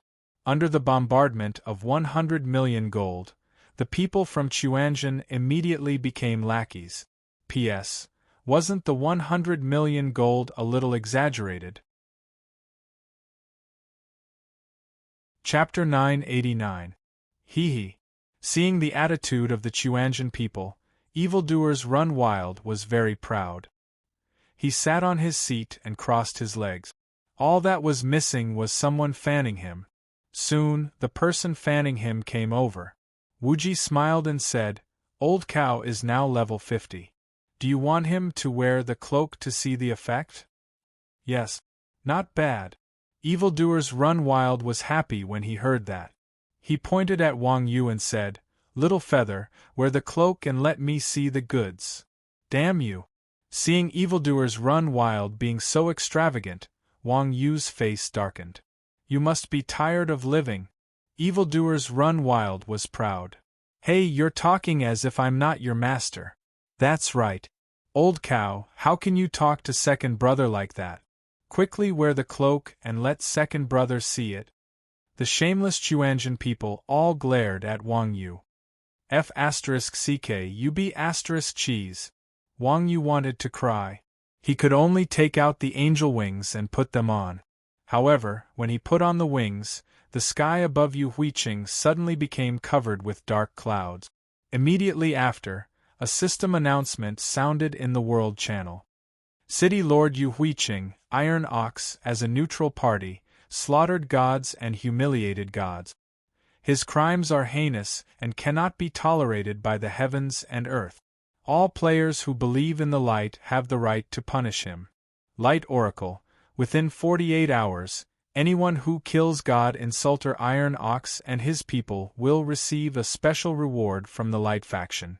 The announcement was repeated 3 times. At the same time, the title God Insulter's People appeared above the heads of all Yu Huiqing players. God Insulter's People, title, Light Faction Honor Points -20 All Attributes +2 Item Introduction. God Insulter's People have a unique power of faith. Wang Yu also had the title God Insulter above his head. God Insulter, title, Light Faction Honor Points -100 All Attributes +10 Leader Aura. Increases all stats of civilians within a 5,000 radius by 10%. Item Introduction. A rebel who challenges the authority of God. F*CK, what's going on? The players in the game were dumbfounded when they saw the system announcement. At this moment, everyone only had 2 thoughts in their minds. His first thought was, "This Iron Ox is really F*King awesome, he can actually kill a god." His second thought was, "This Iron Ox is really an idiot, he actually dares to kill a god." Rebirth was set in a religious setting. There were 2 types of players, those who believed in light and those who believed in darkness. Gods were considered to have absolute authority in the game. Setting aside the gods' earth-shattering strength, their influence alone was not something a player could challenge. The Yu Huiqing players were also dumbfounded. What the hell was going on? Why did they suddenly become the target of public criticism? Everyone suddenly had a feeling that they had boarded a pirate ship for no reason. However, the one who was even more confused was Wang Yu. Wang Yu was also aware of his own strength. Although Wang Yu now had the ability to solo some bosses, existences like gods were also a taboo that Wang Yu dared not touch. Not to mention, for example, the Knight of the Round Table that he met not long ago was one of the NPCs that Wang Yu currently could not deal with. The Light Faction's territory was so big, there were at least 100 experts like Esther. Why would Wang Yu want to die when he was living a good life? How could this be? Wang Yu asked helplessly. Up until now, Wang Yu still had not found out what the problem was.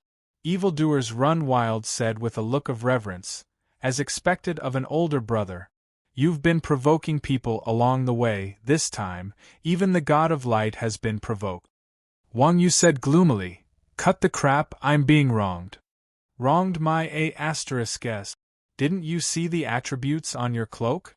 Wuji curled his lips when he heard this. The attributes on the cloak? Wang Yu quickly opened the equipment pane and saw a line of words under the item description of the angel wings.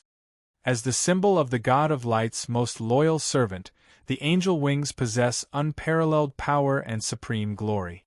Only those who are loyal to God are worthy of the glory bestowed by God. Other than that, all are filthy defilers of God. Was Wang Yu a person who had finally become a god? Obviously not.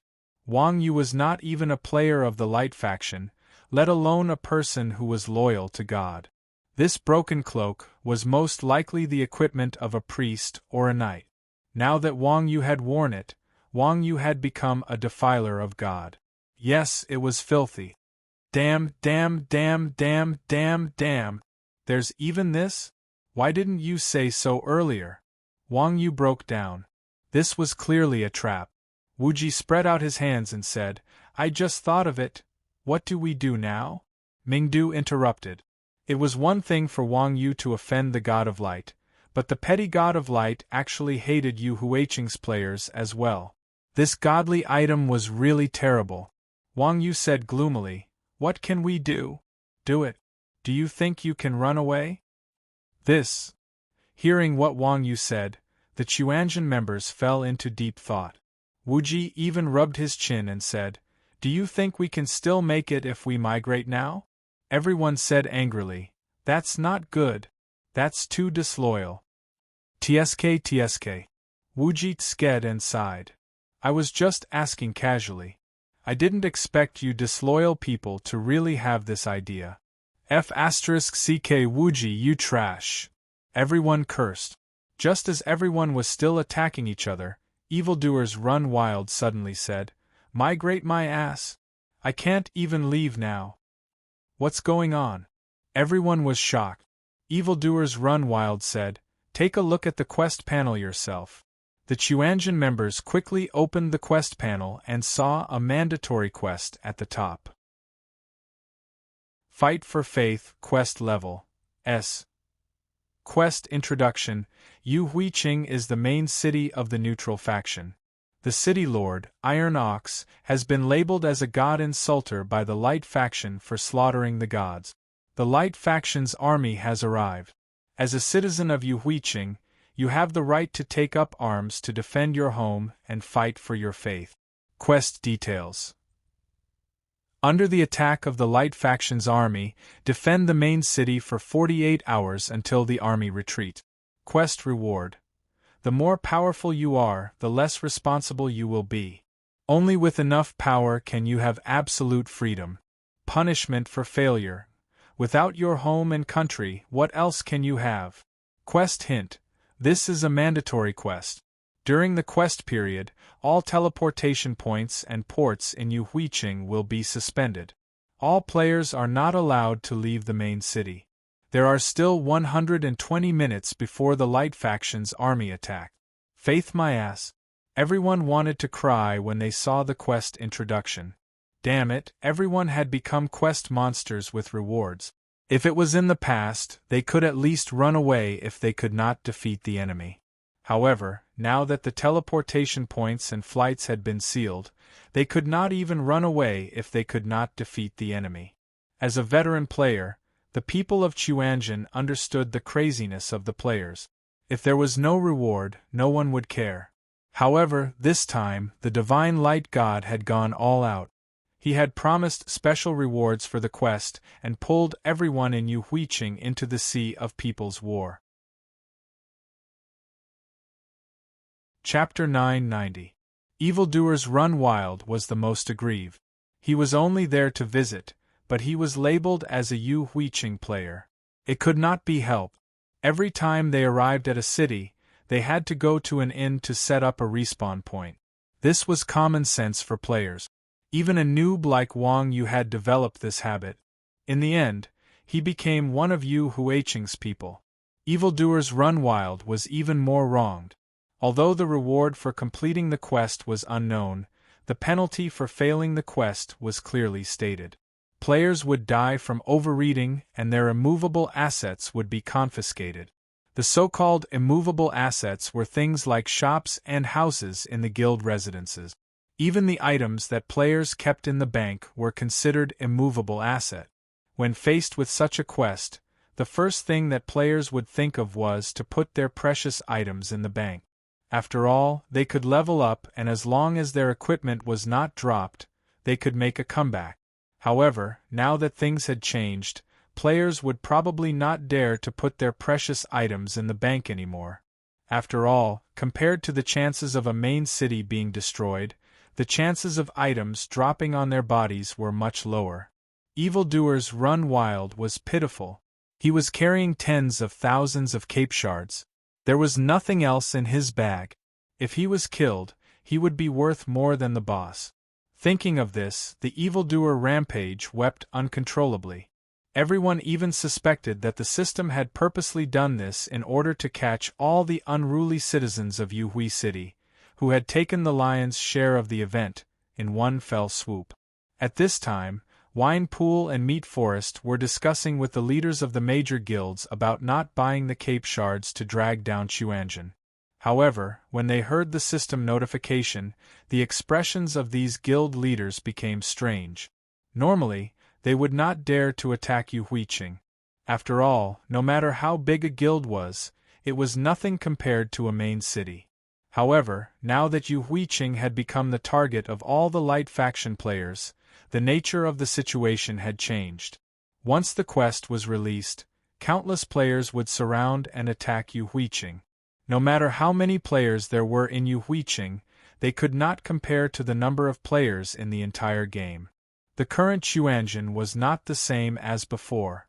In the past, these people had nothing to lose, but now they had the resources that everyone was jealous of.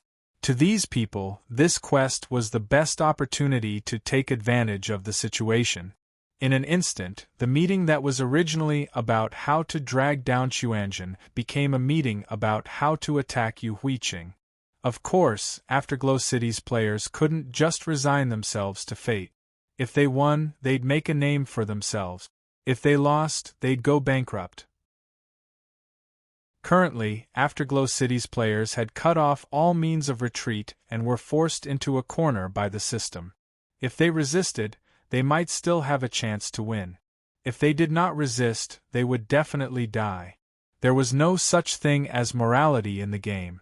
After the Light Faction's army attacked Yuhuiqing, they would definitely take everything that they could take. Unaffiliated players were poor and didn't have much money. Perhaps they didn't care. As long as they took all the valuables in the bank and went offline for a few days, they wouldn't suffer any major losses even if Afterglow City fell. However, it was different for the guild players. They had their own residences and friends. They had worked so hard for so long. How could they just sit back and watch as their residences were taken away? Therefore, as soon as the quest was released, the guild leaders, led by Blood Red Warflag, immediately opened a chat room and began to discuss the matter of survival. At this time, everyone was in a bad mood, especially Blood Red Warflag.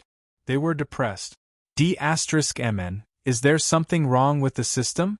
Why is it targeting our Yuhuiqing? Captain Don't Shoot snorted. Nonsense. Not only does our Yuhuiqing have a player Castellan, but he also took more cape shards than all the other players in the game. Everyone heard this and cursed. According to the ratio, we didn't take the majority. Moreover, we are not the Castellan 2012, who had always been against Chuanjin, even scolded Chuanjin. That's right. What the F***ck is going on? Why are Chuanjin's people benefiting, while we are the scapegoats? Hearing 2012's words, all the guild leaders were stunned. Blood Red Warflag played dumb. 2012, what did you just say? I don't think I heard it. I didn't hear it either. The others all agreed. What the F***ck? What nonsense are you talking about? If Chuanjin's people knew about this, I would probably be dead before they could even fight their way in. 2012 came back to his senses and asked Blood Red Warflag. Chuanjin's people aren't in the group, right? No. Blood Red Warflag said. I know these people. They don't care about the guild base. They should be offline now. Damn, this group. 2012 heard this and felt sad and happy at the same time. He was happy that Chuanjin wouldn't hold a grudge against him. He was sad that this matter was caused by Chuanjin's people, but they just left and let everyone else be taken advantage of. Moreover, although the Quanjin sex members had terrible characters, their strength was obvious to all. Their dozen or so members were definitely no weaker than a large guild's combat power. This was especially true for the duo of Wang Yu and Wuji. To this day, they were the nightmare of every large guild in Afterglow City. Now that they were facing such a strong opponent, everyone didn't have much confidence. If Chuanjin's people weren't here, they would be even more uncertain. That's not right. Why are they online? At this time, Don't Shoot pulled on his friends list. Oh, is that so? Everyone's expression became even more confused. To be honest, everyone really didn't want to work with Chuanjin, but without Chuanjin, it was like they didn't have anyone to rely on. Their hearts felt empty. A group of big guild leaders had to rely on a dozen people. These people couldn't believe it.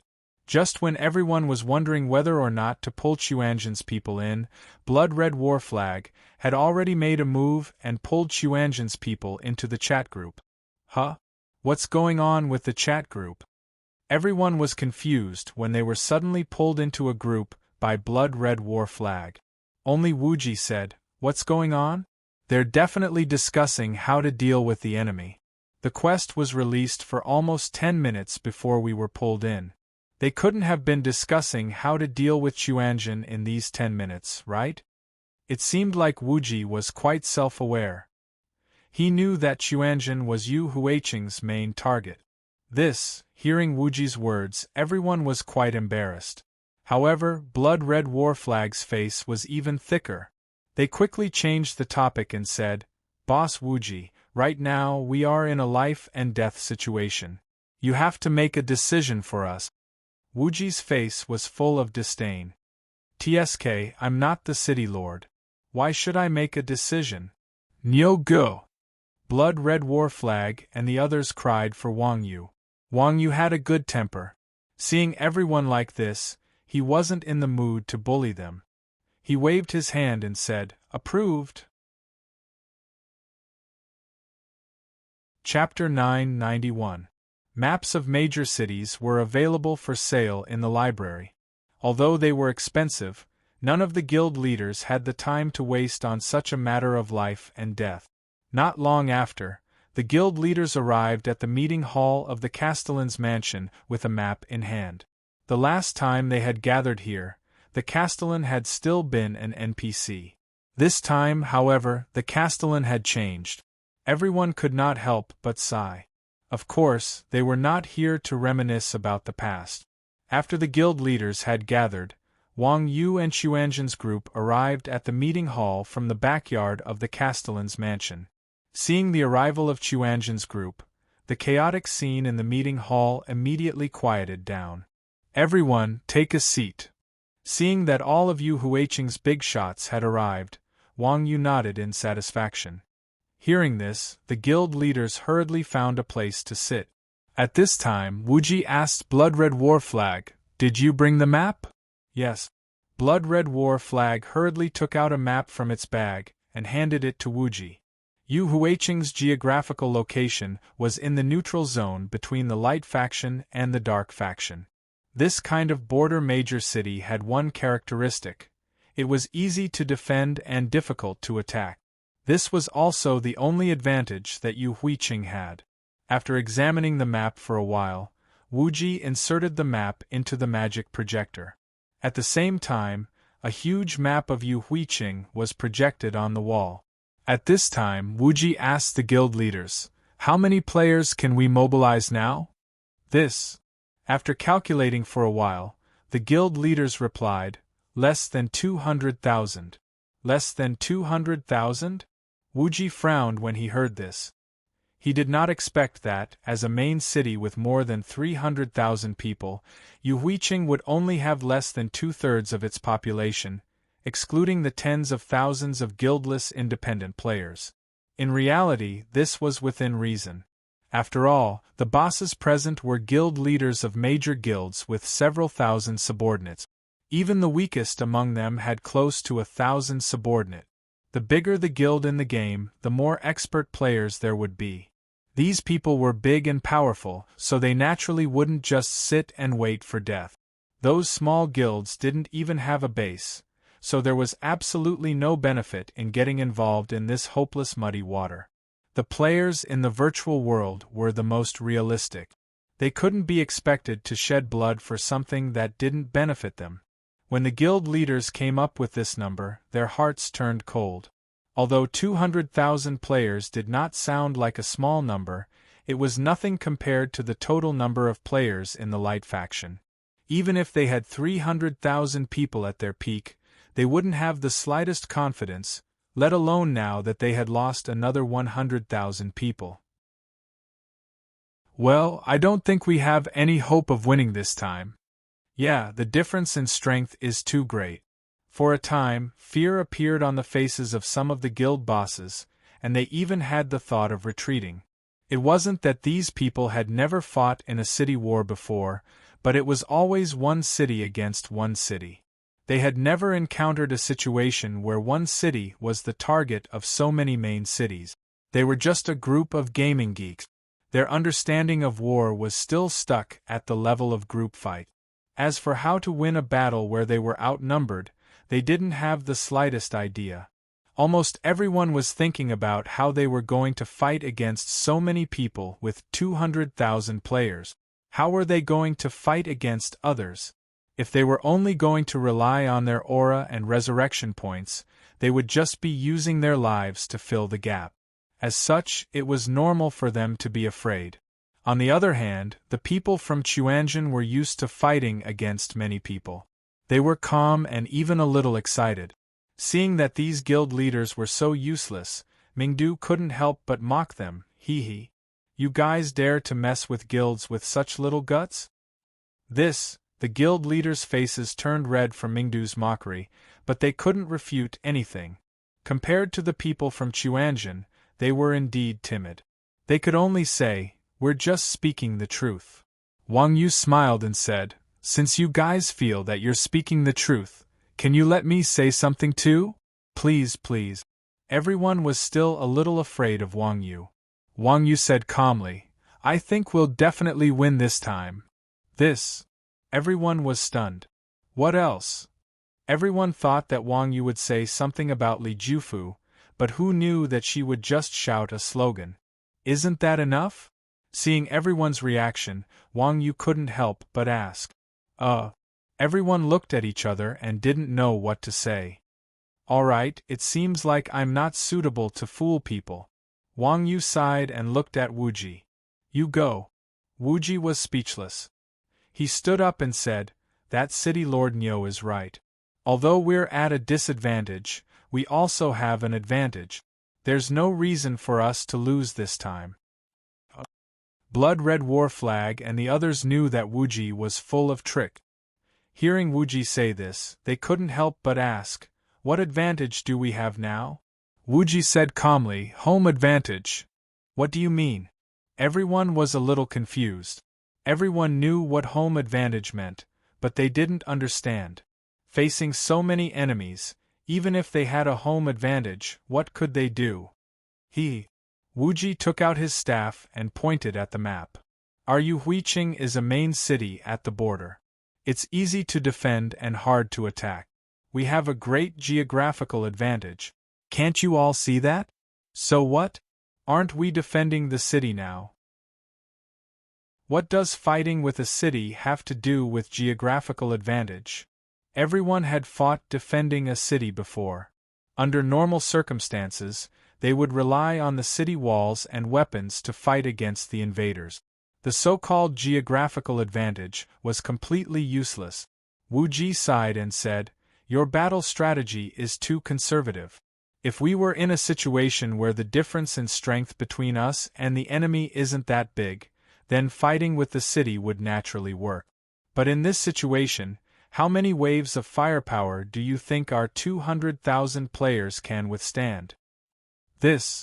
Everyone was speechless.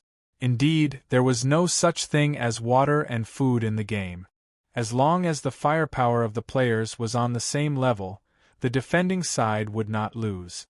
But now, everyone's enemy was the entire Light faction. With such a huge difference in firepower, Yu Huicheng's city walls were not good to rely on. On the other hand, the main city was easier to focus the enemy's firepower. Then what do we do? Hearing Wuji say this, everyone was interested. Wuji smiled and said, "It's very simple. Surround the enemy and attack the reinforcements." Surround the enemy and attack the reinforcements? What does that mean? Everyone was confused again. Besieging a point to attack reinforcements was a very old battle strategy. For the players, it was still difficult to understand. Wuji explained, for example, if a piece of meat is placed somewhere, an ant will definitely not be able to move it. So, they will gather their comrades. Once these ants gather their strength, they will be able to move the meat. So, as long as we destroy the reinforcements before these ants gather their strength, they can only look at the meat. Chapter 992. It could be said that Wuji was very cultured. This was originally a very complicated tactic, but when it came to Wuji, everyone understood it in a few words. That's right. Besieging the enemy was using the final target as bait to attract the enemy's firepower and then destroy the enemy's reinforcements. At this time, Yu Huicheng was that piece of meat, and the light faction's players were the endless stream of ants. If the players of Yu Huicheng wanted to protect this piece of meat, they had to slowly whittle down the enemy's forces before they could gather their forces. Seeing that Wuji was so awesome, everyone could not help but feel excited. Blood Red War Flag could not help but ask, "So, what should we do?" Wuji looked at Blood Red War Flag and said calmly, "All 200,000 players under our control should leave the city to fight the enemy." All of them leave the city? Hearing Wuji's words, everyone was stunned. Defending the city, as the name suggested, was to defend the city. After all, with the main city as a shield and the revival point as backup, everyone's chances of survival would be higher. Now that the enemy had arrived, wasn't it crazy to want everyone to leave the main city and fight the enemy instead of defending the main city? Even if they really wanted to surround the main city and attack the enemy's reinforcements, at least some of them had to protect the main city. Even though Wuji's words were very provocative, Wuji's action of going against the grain caused everyone to be suspicious. After all, they were all people with families and businesses. Even if they were to die, they had to be alive. They couldn't just send themselves to their death. Seeing that everyone was confused, Wuji used his staff to draw a few circles on the map and asked, "Do you know where this place is?" The guild leaders picked up the map in their hands and said, "Sunset Mountains, Sunset Swamp, Sunset Valley." "That's right." Wuji nodded and said, "Afterglow City is backed by the Sea of Dusk. Right now, we don't have enough water resources, so our enemies won't be able to come over from the sea. So, there are only 3 entrances. Our enemies come from all the major cities and guilds, so they won't be able to gather their forces in a short period of time. They're just a bunch of mobs." Hearing what Wuji said, everyone fell into deep thought. Ambushing the enemy at the entrance was not a bad idea, but everyone was still obsessed with defending the city. Wuji naturally knew that it was hard for these veteran players to change their minds about defending the city, so he pointed his staff at Yu Huicheng and said, "Everyone, look here. Yu Huicheng's city is isolated and without help. Once the enemy's army reaches the city, even if they don't gather together, we can only fight them head-on. When that time comes, we will be like fish on the chopping block. If we defend these 3 locations and slowly nibble away at the enemy, we will have the initiative." Wuji's words were very clear. These were all guild leaders, so no matter how stupid they were, they could not understand what he was saying. Hiss! Hearing this, everyone took a deep breath and sighed in admiration at the limitations of defending the city. Then they couldn't help but nod and sigh. Boss Wuji's words make sense, wasn't that right? The number of players attacking the city was unpredictable. Yu Huicheng's small area couldn't stop the enemy's army from gathering together. When the enemy surrounded the city and smashed down the city walls, they would be able to destroy the city walls.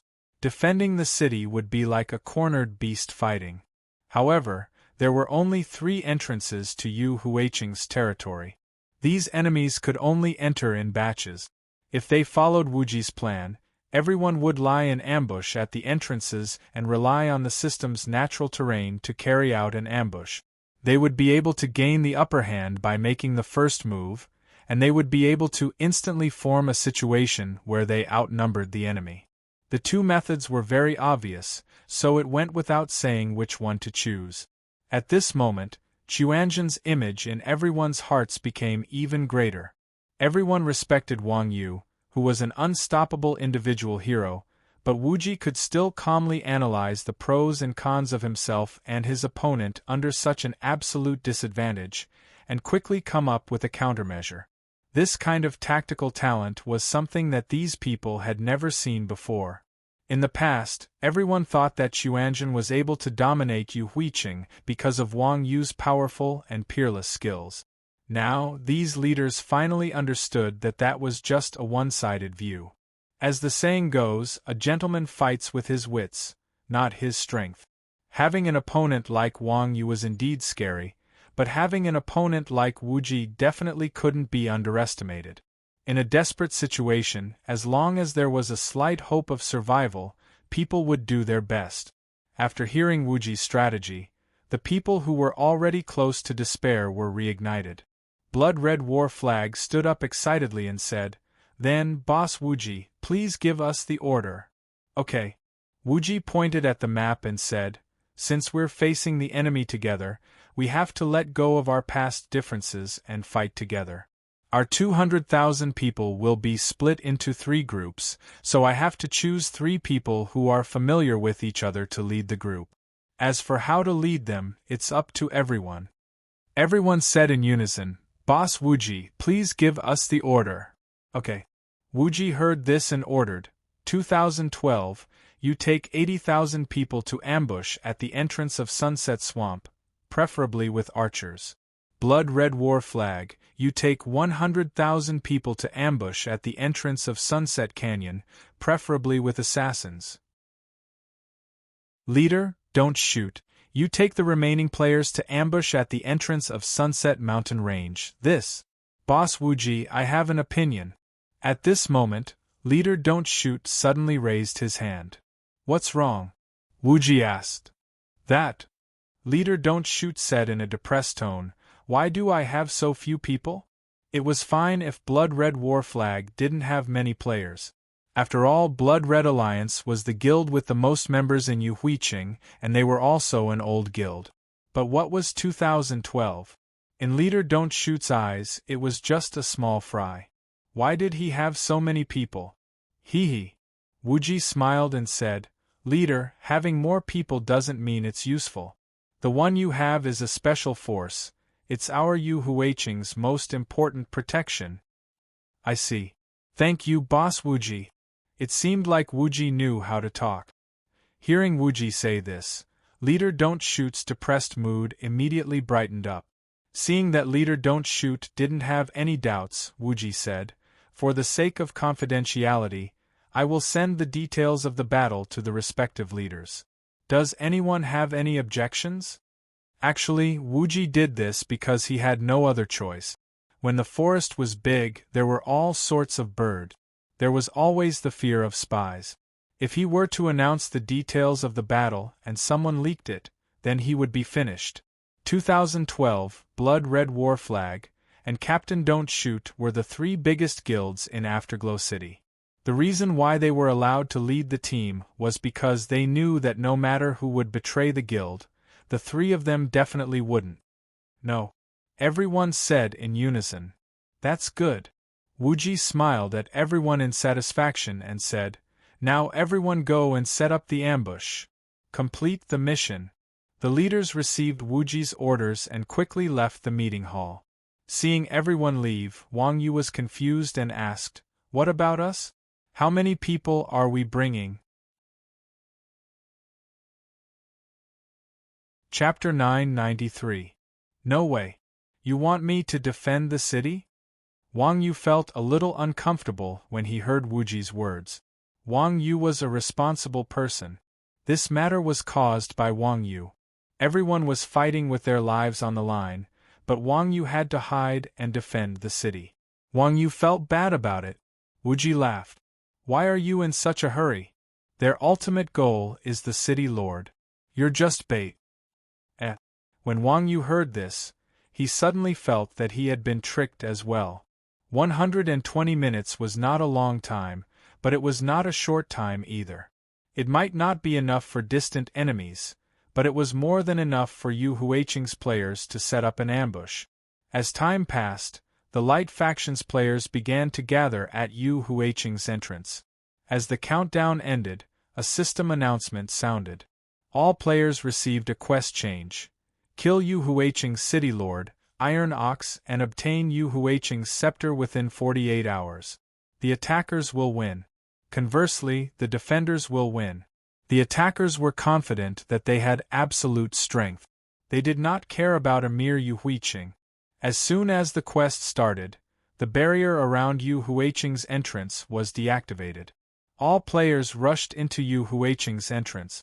Everyone had experienced sieges before. They knew that the defensive equipment on the city walls were not just for show. Therefore, whoever rushed to the front would die first. The large guilds were generally organized. They would not rush to the front as cannon fodder. The first to rush to the front were the ordinary players from the small guilds. Of course, ordinary players were not as ambitious as the large guild. They only rushed to the front to kill a few more Yu Huiqing players to earn points. Therefore, rushing to the front was a win-win situation. Although the setting Sun Marsh was the border between Yu Huiqing and Thorn City, Thorn City's players weren't the first to enter. After all, Thorn City and Yu Huiqing were old neighbors. Most of the players from the two main cities were familiar with each other, so it would be inappropriate for them to take advantage of the situation. Of course, most importantly, there weren't any particularly large guilds in Thorn City. The players from smaller guilds all knew how deep Yu Huiqing's waters were, so they didn't dare to get involved. At this distance, who didn't know that Yu Huiqing had a group of ruthless players? Just because Thorn City did not have a major guild did not mean that other main cities did not have one.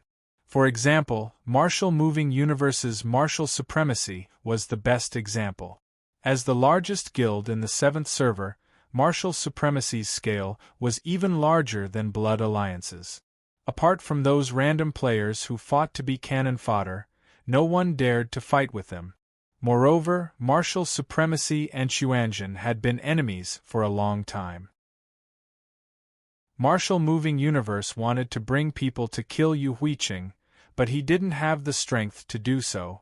Now that the system had given him a chance to take revenge, how could he not grasp it? Seeing the first batch of cannon fodder rush into the setting Sun Marsh, Martial Moving Universe tyrannically led his subordinates and followed closely behind. However, the further they went, the more Martial Moving Universe felt something strange. Suddenly, Martial Moving Universe yelled, "Everyone stop! Let the players from the other guilds go first!" At this time, Legendary Weapon beside Martial Moving Universe asked in confusion, "What's wrong? Why are we giving way?" Martial Moving Universe pointed at the cannon fodder players in front of him and said, "Didn't you notice that the players in front are all gone?" Sharp Weapon looked around and said, "This is a high-level monster area. I'm afraid those trash were eaten by the monsters." "Impossible," Martial Moving Universe said, "those trash aren't strong enough, but there are thousands of them. How could they die without a sound? I think it's an ambush." "Haha. You guessed it right." Right at this moment, a voice came from the front. Immediately after, a short and fat archer popped his head out from a dozen meters away. He knocked an arrow at Wudong Universe, and an arrow with a white light instantly arrived.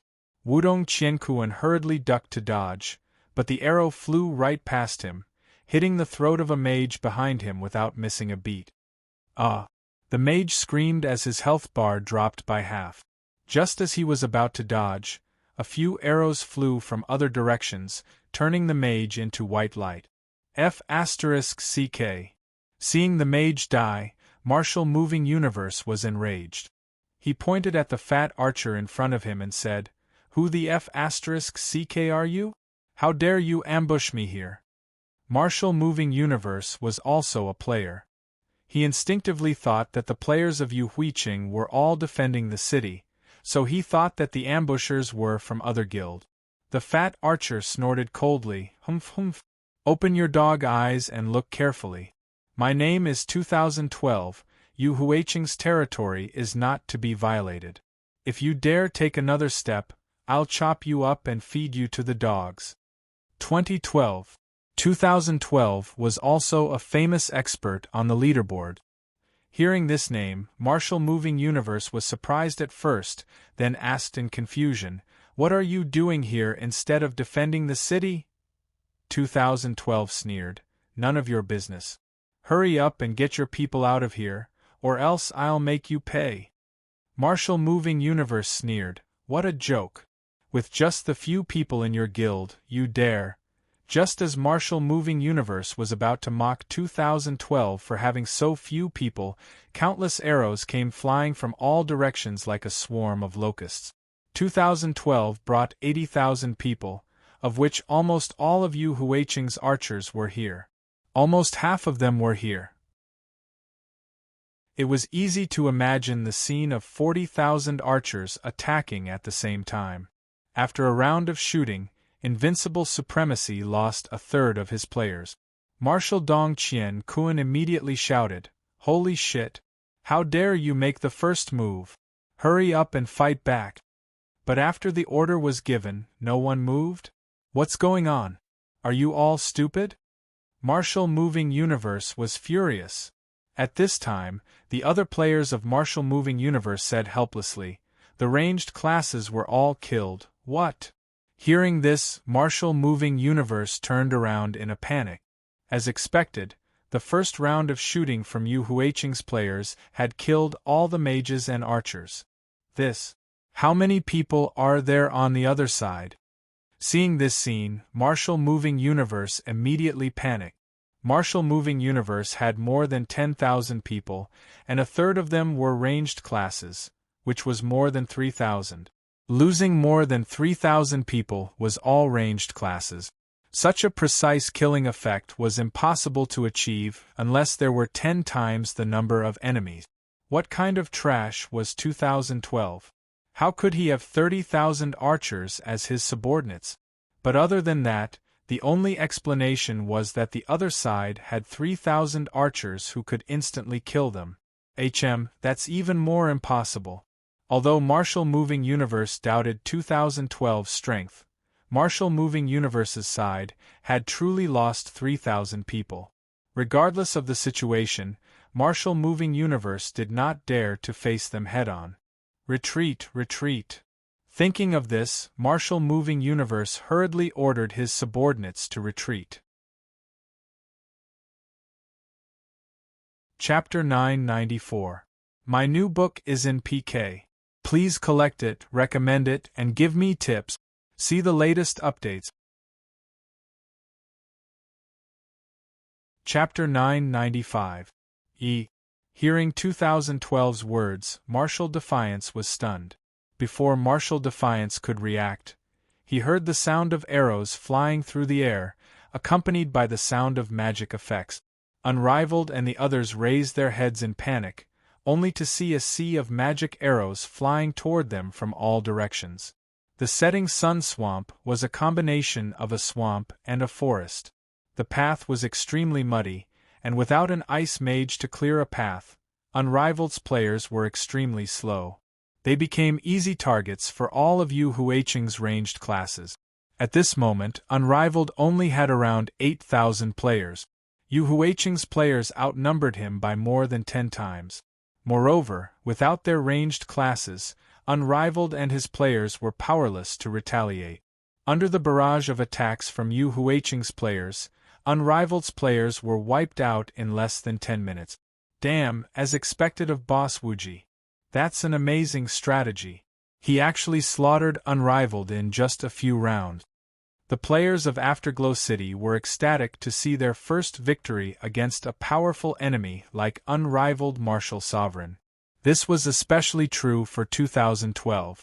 When he saw that Unrivaled Martial Sovereign could not even last 10 minutes under the concentrated fire of tens of thousands of players, he was so proud of himself that he immediately showed off to Blood Red War Flag and the others. Damn it! When Blood Red War Flag received 2012's message, they did not set up an ambush outside the Setting Sun Canyon. Instead, they hid in the Setting Sun Forest to observe their enemies. As they had not received Wuji's order to attack, Blood Red War Flag could only watch as their enemies swayed in front of them. Seeing 2012's smug expression, Blood Red War Flag was extremely frustrated. They were the guild leader of Yu Huiqing's second guild, yet a small guild leader had stolen their thunder. How could Blood Red War Flag tolerate this? So, they sent a message to Wuji. "Boss Wuji, are we still not going to attack? Have they passed the Setting Sun Canyon yet?" Wuji asked. Quite a few players had entered the Setting Sun Forest. "Sure," Wuji said. "Detonate the traps. Let the assassins harass you." "Got it." After receiving Wuji's message, Blood Red War Flag excitedly issued an order. At the same time, a series of explosions suddenly rang out in the Setting Sun Canyon. When the advancing players heard the noise behind them, they were startled. They hurriedly turned around. At this moment, a group of assassins appeared out of nowhere. They activated swift movement and dove into the crowd. The players who had invaded Yu Huiqing were from different guilds and different cities. They didn't know each other, so when they saw an assassin, they immediately fell into chaos and started attacking each other. At this time, the vanguard troops in the Sunset Forest had also heard the news. Knowing that they were being attacked from the back, everyone was afraid and wanted to turn back in panic. However, before these vanguards could leave the Sunset Forest, a group of warriors suddenly appeared out of nowhere and blocked their path. At the same time, countless people jumped down from the trees and surrounded the vanguard troop. When the Yu Huiqing players in the forest finished off all their targets, the invaders in the Setting Sun Canyon were also led into the forest by Yu Huiqing's assassins. The warriors guarding the gate opened up a gap and let these players in. Then, they killed another wave of invaders. The terrain of the Setting Sun Canyon was different from the Setting Sun Swamp. Because of the terrain in the Setting Sun Swamp, it was easier to set up an ambush. Apart from that canyon, the rest of the Setting Sun Canyon was wide open. The best place to set up an ambush was the nearby Setting Sun Forest. Moreover, the Setting Sun Canyon was a very suitable entrance for a large number of players to enter Yu Huiqing. Compared to the Setting Sun Swamp, this place was much harder to defend. As such, they had to split up the enemies in order to achieve their goal of blocking reinforcements. Under Wuji's command, Blood Red War Flag and 2012 won. At the same time, they also learned Wuji's strategy. The following guards were naturally very familiar with the situation. It was true that there were many invaders, but they were all fighting on their own. Their combat strength was extremely scattered. There were not many who could fight against Yu Huiqing's players. There was no need for Wu Ji to give any orders. Everyone followed suit. With the absolute advantage in numbers, all of the invaders were successfully blocked at the entrance by Blood Red War Flag and 2012 at a minimal cost. Compared to the two entrances to the Setting Sun Swamp and the Setting Sun Canyon, the Setting Sun Mountain Range was much quieter. It couldn't be helped. The other side of the Setting Sun Mountain Range was the Dark Faction. This time, Yu Huiqing had provoked an internal conflict. The Dark Faction couldn't wait to watch the show. Of course, they wouldn't interfere. Moreover, the entrance from the Sunset Mountains to Afterglow City was only a few meters wide mountain road. It could be said that one man could hold the pass against 10,000 enemies. As long as the invaders had a bit of brains, they would not choose this road that was equivalent to sending themselves to death. Because of this, Wu Ji told the captain not to shoot. he brought less than 10,000 people to guard the entrance. Seeing blood-red war flag and 2012 continuously repel the invaders, there was no need to mention the mood of these people.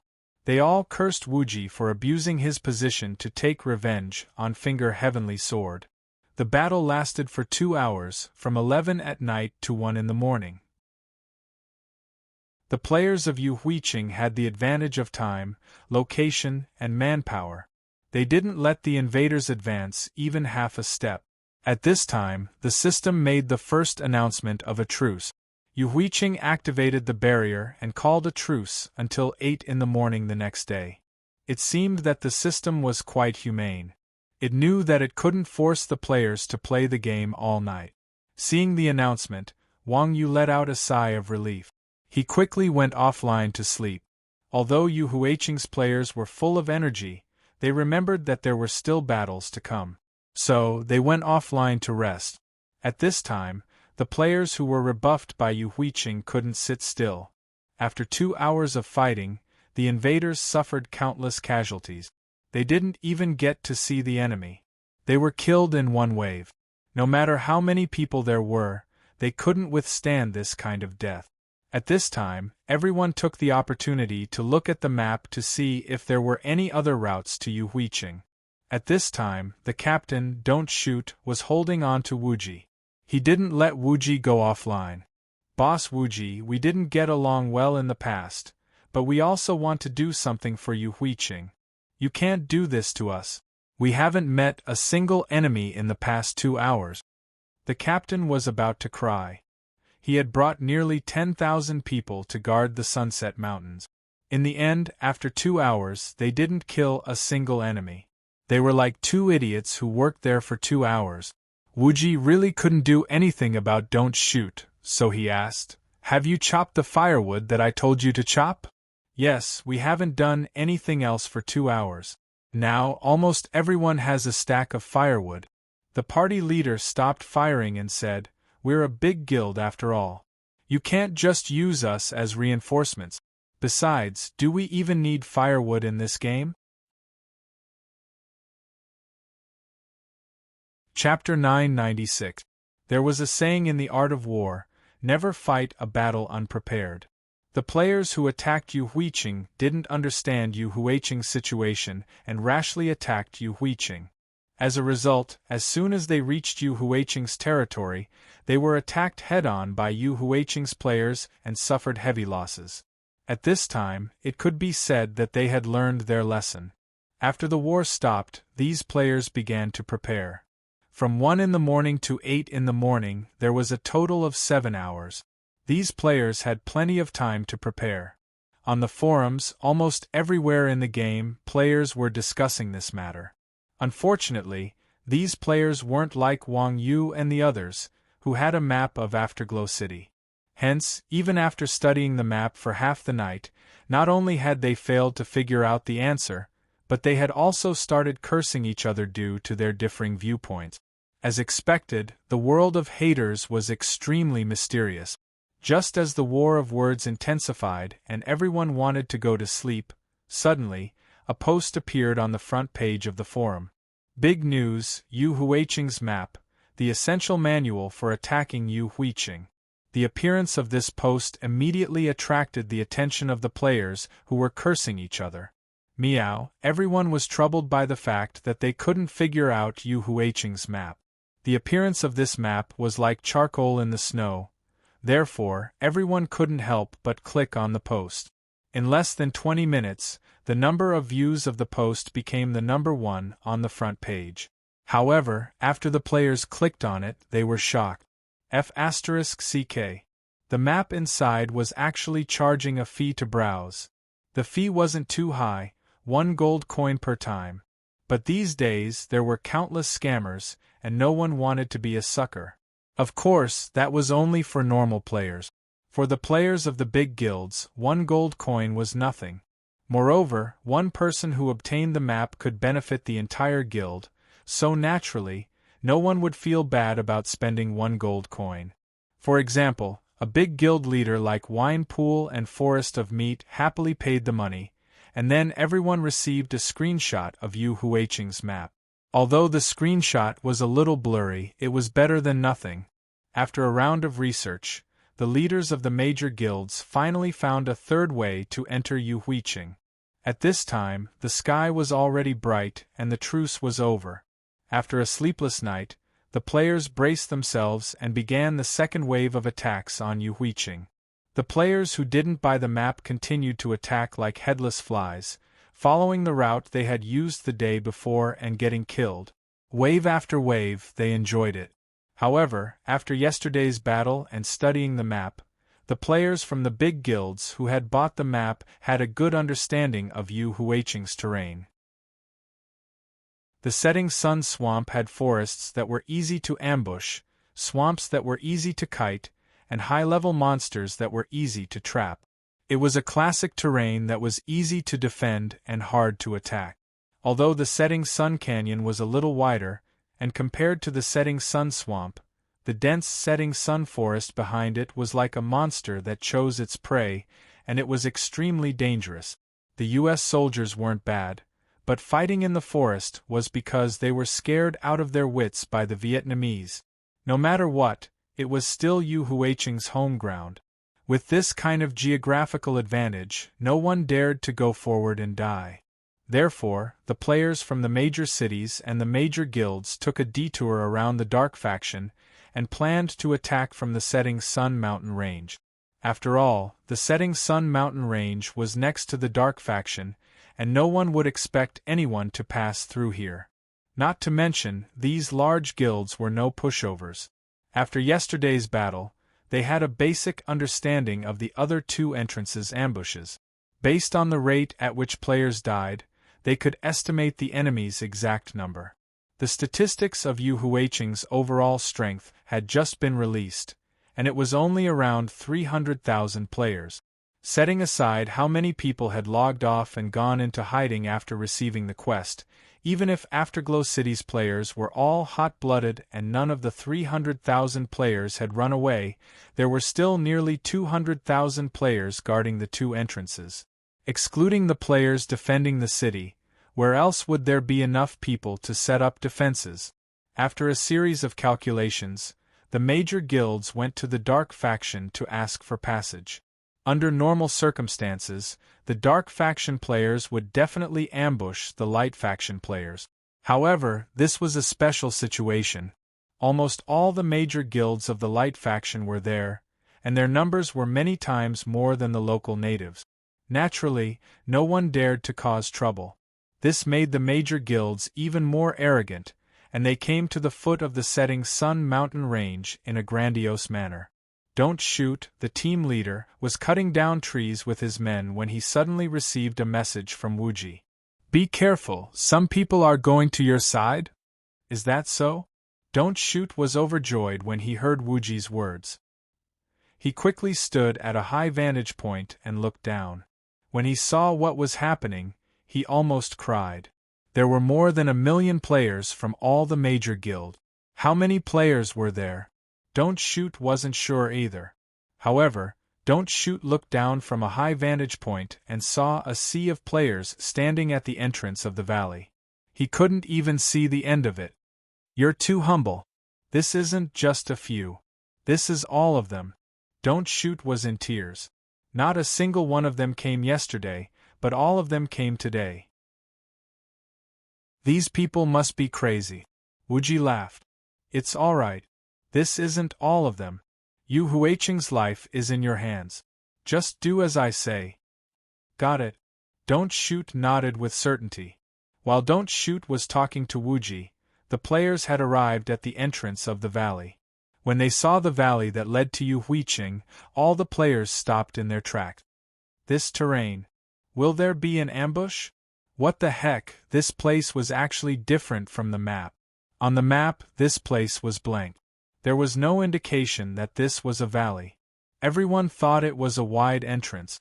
However, the terrain at the entrance of the valley was very narrow. Compared to the Sunset Swamp, this place was easier to defend and harder to attack. Everyone was hesitant. They weren't stupid. Even a child would know that if there was an ambush here, they would definitely die. Just as everyone was hesitating about whether they should pass through, a commotion came from the crowd. This is bad. The Dark Factions players are here. Everyone run! F***CK. The Dark Factions players are here. What should we do? The players in front panicked when they heard the news of the Dark Factions attack. How could they not panic? They had openly walked out of the Dark Factions' main city. This was the Dark Factions' territory. With the existence of teleportation portals, the Dark Factions players would be able to gather their forces quickly. The two factions were like fire and water. They both saw each other as experienced babies. The Light Factions players had stayed here for a long time. It was not surprising that the Dark Factions players had begun their counterattack. Chapter 997. I'm really sorry. Chapter 998. Seeing that the Dark Faction players were about to catch up, someone in the crowd shouted, "Everyone, charge forward. Otherwise, we won't be able to escape." Hearing this, the players were stunned. Behind them was the main city of the Dark Faction. If they ran back, they would definitely not be able to escape. No matter what, Yu Huiqing was one of them. Furthermore, there was no danger in front of them. Why should they wait for death here? Thinking of this, the players panicked again. Of course, these guild leaders were not stupid. Seeing that the situation was out of control, they knew that someone was deliberately stirring up public opinion. So, they quickly came out to rectify the situation. However, at this moment, rays of white light lit up in the crowd. Then, someone shouted, "Oh no, there's an assassin!" As the saying goes, 3 people make a tiger. The first 2 waves of attacks only caused a disturbance, but the last one directly caused chaos. The map was not big to begin with. This chaos did not matter. The players from the various guilds were all mixed together. Now that there were so many people mixed together, the situation was even more difficult to control. Moreover, these people were usually not kind people. There was a lot of friction between them. Some people with impure intentions even took advantage of the chaos to start an internal fight. Seeing that they were going to fight each other before they even entered the city, the guild leaders panicked. "You guys wait for death. We're leaving first." At that time, a group of players from an unknown guild shouted and rushed into the valley. What was the situation with the players outside the Sunset Mountains now? There were a lot of people, but they came from various guilds. Although they were not as disorganized and undisciplined as the ordinary players, these people all had their own agendas. Seeing that someone had entered the valley safely, the others immediately panicked and hurriedly chased after him. The players in front were afraid that their position would be taken by the people from other guilds, so they rushed into the valley. Seeing that the players in front of them were moving forward, the players behind them also rushed forward. Before long, the entire valley was filled to the brim. Just as they were about to reach the exit, the guild in front of them suddenly disappeared. Why did the people in front disappear? Oh no, there's an ambush! Seeing that the players in front of them disappeared, everyone was shocked and hurriedly turned around. However, at this time, the sky full of stones and torches had already fallen. Immediately, the valley was in a mess. As the queue was too long and they were not from the same guild, the players at the back could not communicate with the players at the front. At this moment, the players at the front wanted to retreat, but the players at the back were rushing forward. That scene was simply too horrible to look at. White light flashed in the valley, and the flames burned brightly. The players in the valley were crushed to death by stones, burned to death, and trampled to death by their own people. Team leader Don't Shoot was so happy that his molars were showing. It was just a single round, and not a single soldier had been injured, yet he had taken down over 10,000 enemies. This was a record that team leader Don't Shoot had never heard of since he started playing. Fortunately, the valley was not large. Seeing that there were no players lying in ambush, the guild leaders of the various large guilds hurriedly issued commands, and the situation quickly stabilized. But at this time, the players outside the valley were all scared out of their wits, especially those who had escaped death in that kind of situation. At this time, they had already decided to go offline and sleep. Damn it, I didn't sleep for one night and came up with such a dead end. What the F***ck? The guild leaders of the various large guilds were also flustered and exasperated. One after another, they ordered, all of you look for it. I don't believe that there is only one entrance here. At the same time, Chuanjin and the others were about to go crazy. Looking at the blood-red war flag and the others in the main city channel, everyone felt like a cat was scratching their hearts. F***ck Wuji. Didn't you say that there would be people coming and you told us to wait for them? Now that you have blocked all 3 paths, how are we going to let them in? Mingdu was brandishing his staff and poking Wuji. Wuji laughed and said, 3 paths? If you only look at the map, how are you going to play the game? ? Mingdu was stunned. He was puzzled. What do you mean? At this time, Wang Yu drew a circle at the location of Sunset Peak in the Sunset Mountain Range and said, Sunset Peak is a terrain that can be climbed. In Rebirth, there was a skill called Climb. It was a skill that was used to climb walls and mountains. Back when Wang Yu was doing the faction dungeon quest, Yi Yeshu and Jiang, whose Lone Ranger climbed Sunset Peak with their bare hands. Therefore, this place left a deep impression on Wang Yu. Although the climb skill was not a common skill, there were dungeons that specifically dropped the skill book. Nowadays, most expert players would learn the climb skill to protect themselves. As long as the invading players were not stupid, they would think of this. No wonder. Mingdu heard this and nodded. He then said, we won't be unable to defend it, right? What do you think? Hearing this, Wang Yu could not help but twitch his mouth. The condition to defeat Yu Huiqing was to kill Wang Yu. With Wang Yu's ability, even if he could not defeat so many people, he could still escape. On the other hand, Wuji said, no, because of the 4th path's condition. They can only send experts to attack. Climbing required conditions. For example, the reason why Setting Sun Peak could be climbed was because there were a few vines on its walls. However, there were only a few vines, and with so many players, there definitely wouldn't be enough. Moreover, when climbing, players were very weak. If they were discovered by the vines, then no matter how many players came, they would all die. As such, the best method was to have a small group of players kill the leader. Mingdu thought for a moment and was puzzled. He said, according to the current situation, as long as we block all 4 paths, won't they never be able to enter? Why let them in? Wuji laughed and said, everyone will grow. No one will stop moving forward. As for not guarding the 4th path, it is because we have to let them know that Yu Huiqing has no one to defend. Why? Mingdu was even more puzzled. Because I believe that old cow won't be killed by them. As he said this, Wuji narrowed his eyes and revealed his signature sly face. Just as Wuji and the others had said, the players finally found the vines on the Sunset Mountains after some exploration. At this time, the guild leaders were gathered together to discuss what to do. Hearing this news, Forest of Wine and Forest of Flesh was overjoyed and said, there really is a path. Which of our guilds will go first? No one can go first. At this time, a sorcerer dressed in green with a white folding fan in his hand took a step forward. Seeing the sorcerer, Forest of Flesh was stunned at first, then hurriedly asked, could it be that your excellency is Boss Forwood? Not bad. The sorcerer nodded in satisfaction. This sorcerer's main name was 4 Trees Make a Forest. He was the boss of White Emperor Pavilion in Merchant Mountain City. He was also a famous master tactician and was very powerful.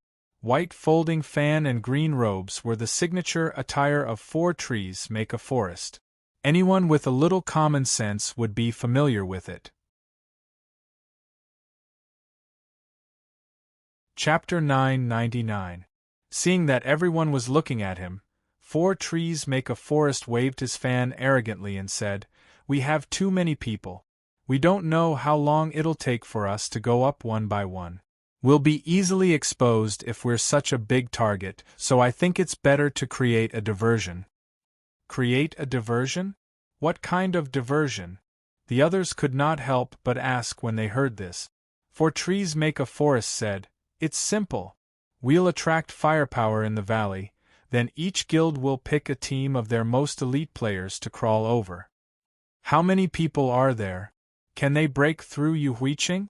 Hearing 4 trees make a forest's words, the guild leaders were skeptical. Everyone knew how to defend a city. Each guild would only pick a team of 1,000 people. It was impossible to break through the city. 4 trees make a forest said, "How many people do you think Yuhuiching has? Isn't it 300,000 according to the official statistics?" Wine Pool and Meat Forest said after some thought. "Then there's no problem." Deadwood Forest said, "There are almost 200,000 Yuhuiching players in Sunset Swamp and Sunset Canyon. We can't calculate how many there are here, but it definitely won't be too little. Yuhuiching's defense is definitely weak now. If we sneak over, even if we can't break through Yuhuiching's defenses, we can force them to retreat. Once they retreat, we can march in safely. Wouldn't it be perfect when our army is at the city gates?" This, hearing 4 trees make a forest's words, the guild leaders began to think. 4 trees make a forest was right. They did not know if Yuhuiching's defenses were weak now, but if someone were to sneak in, the guards at the entrance would definitely be weak. They could gather their forces and charge in. As long as they entered the city and occupied the inn and resurrection point, everything would be fine. "All right, let's do as Boss 4 Trees says." Thinking up to this point, the guild leaders made the decision and began to select elite players from the guild to begin the sneak operation. Soon, thousands of elite players were selected, and the other players began the second wave of attack. At the other 2 entrances, the normal players also charged forward with all their might. However, in the eyes of the prepared Yuhuiching players, these unorganized and undisciplined charging were suicidal. But not only did these people not trust each other, they even looked down on each other, so there was no way to effectively unite. In the end, they were easily pushed back by 2012 and Blood Red War Flag. Although this was a siege battle, aside from the fact that PK points were not taken into account, the players lost the same amount of EXP as usual. 10% was not a small amount. After several charges, nearly half of the players had already lost levels, and nearly 1/10 of the players had lost equipment. Although the attacking players weren't united, they weren't stupid. On the contrary, they were quite smart. Otherwise, they wouldn't have fought for themselves. They charged forward again and again, but were repelled again and again. These people could be considered to have experienced Yuhuiching's impenetrable defense. Originally, everyone had come here full of hope to obtain some rewards. However, they hadn't even seen the shadow of the opposing players. Everyone grew more and more disappointed and even more desperate. After dying so many times for nothing, some players saw that they couldn't attack and decided to turn back. Damn it, it was better to go back and clear a dungeon than to lose levels here. Humans were afraid of someone taking the lead in everything they did. Seeing that one person had given up, the others followed suit and retreated from the siege. As a result, the number of attacking players on both sides decreased, and the fewer they were, the more desperate they became. The more desperate they were, the more they retreated. These players were like a contagious disease, and in the end they collapsed. Until now, they couldn't even organize a proper charge. Boss Wuji, the attacking players have retreated. Almost at the same time, Blood Red War Flag and 2012 sent messages. Okay, got it. Everyone, you've worked hard. Just leave the rest to us. Everyone, take a break. After Wuji replied, he said to Wang Yu and the others, everyone, stay alert. The thieves are coming. F***CK. We've been waiting for a day. Hearing Wuji's words, the Chuanjian people all sat up as if they had been injected with chicken blood. Then, they shouted anxiously, "How should we fight?" Wuji said, "Fight however you want. As long as Old Cow doesn't die, we'll win." After saying that, Wuji asked Wang Yu, "How is it, Old Cow, are you okay?" "Nonsense." Wang Yu laughed. "As soon as I saw the conditions to conquer the main city, I knew that they were going to lose. Tisk tsk, as expected of Old Cow." Everyone praised. At this time, the thieves had arrived not far from Yu Huiqing, as it was a thieves' operation. The players who came this time were basically of two professions, assassins and archers. Of course, there were also a few high-level grandmasters of combat. The characteristics of these three professions were also very obvious. They were very mobile and good at hiding.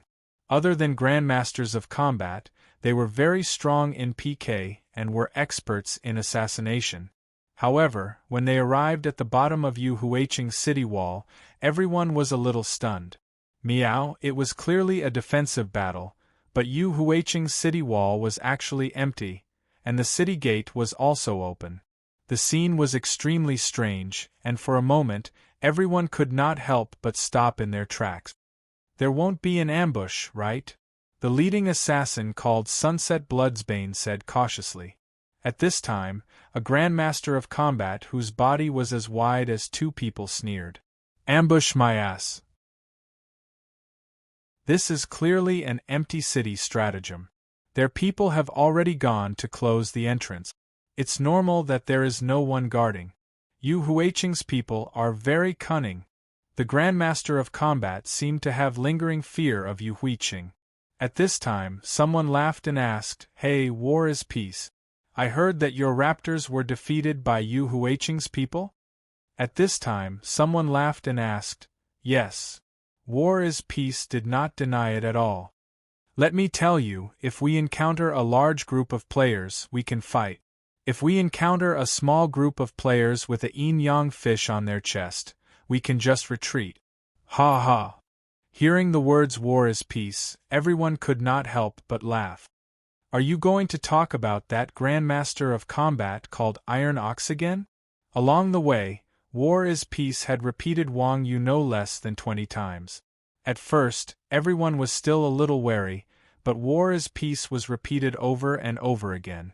Everyone instinctively felt disgusted, and there were even people who wanted to personally see how powerful this legendary Grandmaster of Combat was. "Just listen to me," "War is peace" said.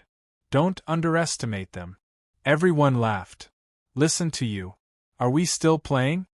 Don't you know that Iron Ox is Yu Huiqing's castellan? Just wait for the main force to surround and annihilate him. Why are you looking for death?" War is peace helplessly spread his hands. "Haha! Why are you, a mercenary group, getting involved in the affairs of us big guilds? Look at how scared you are." Everyone laughed again. After all, those guilds that had truly suffered at the hands of Chuanjian had chosen to stay silent this time. You're tuning in to the Phoenix Knights YouTube channel. Don't forget to subscribe and join us on this journey to catch the most captivating stories.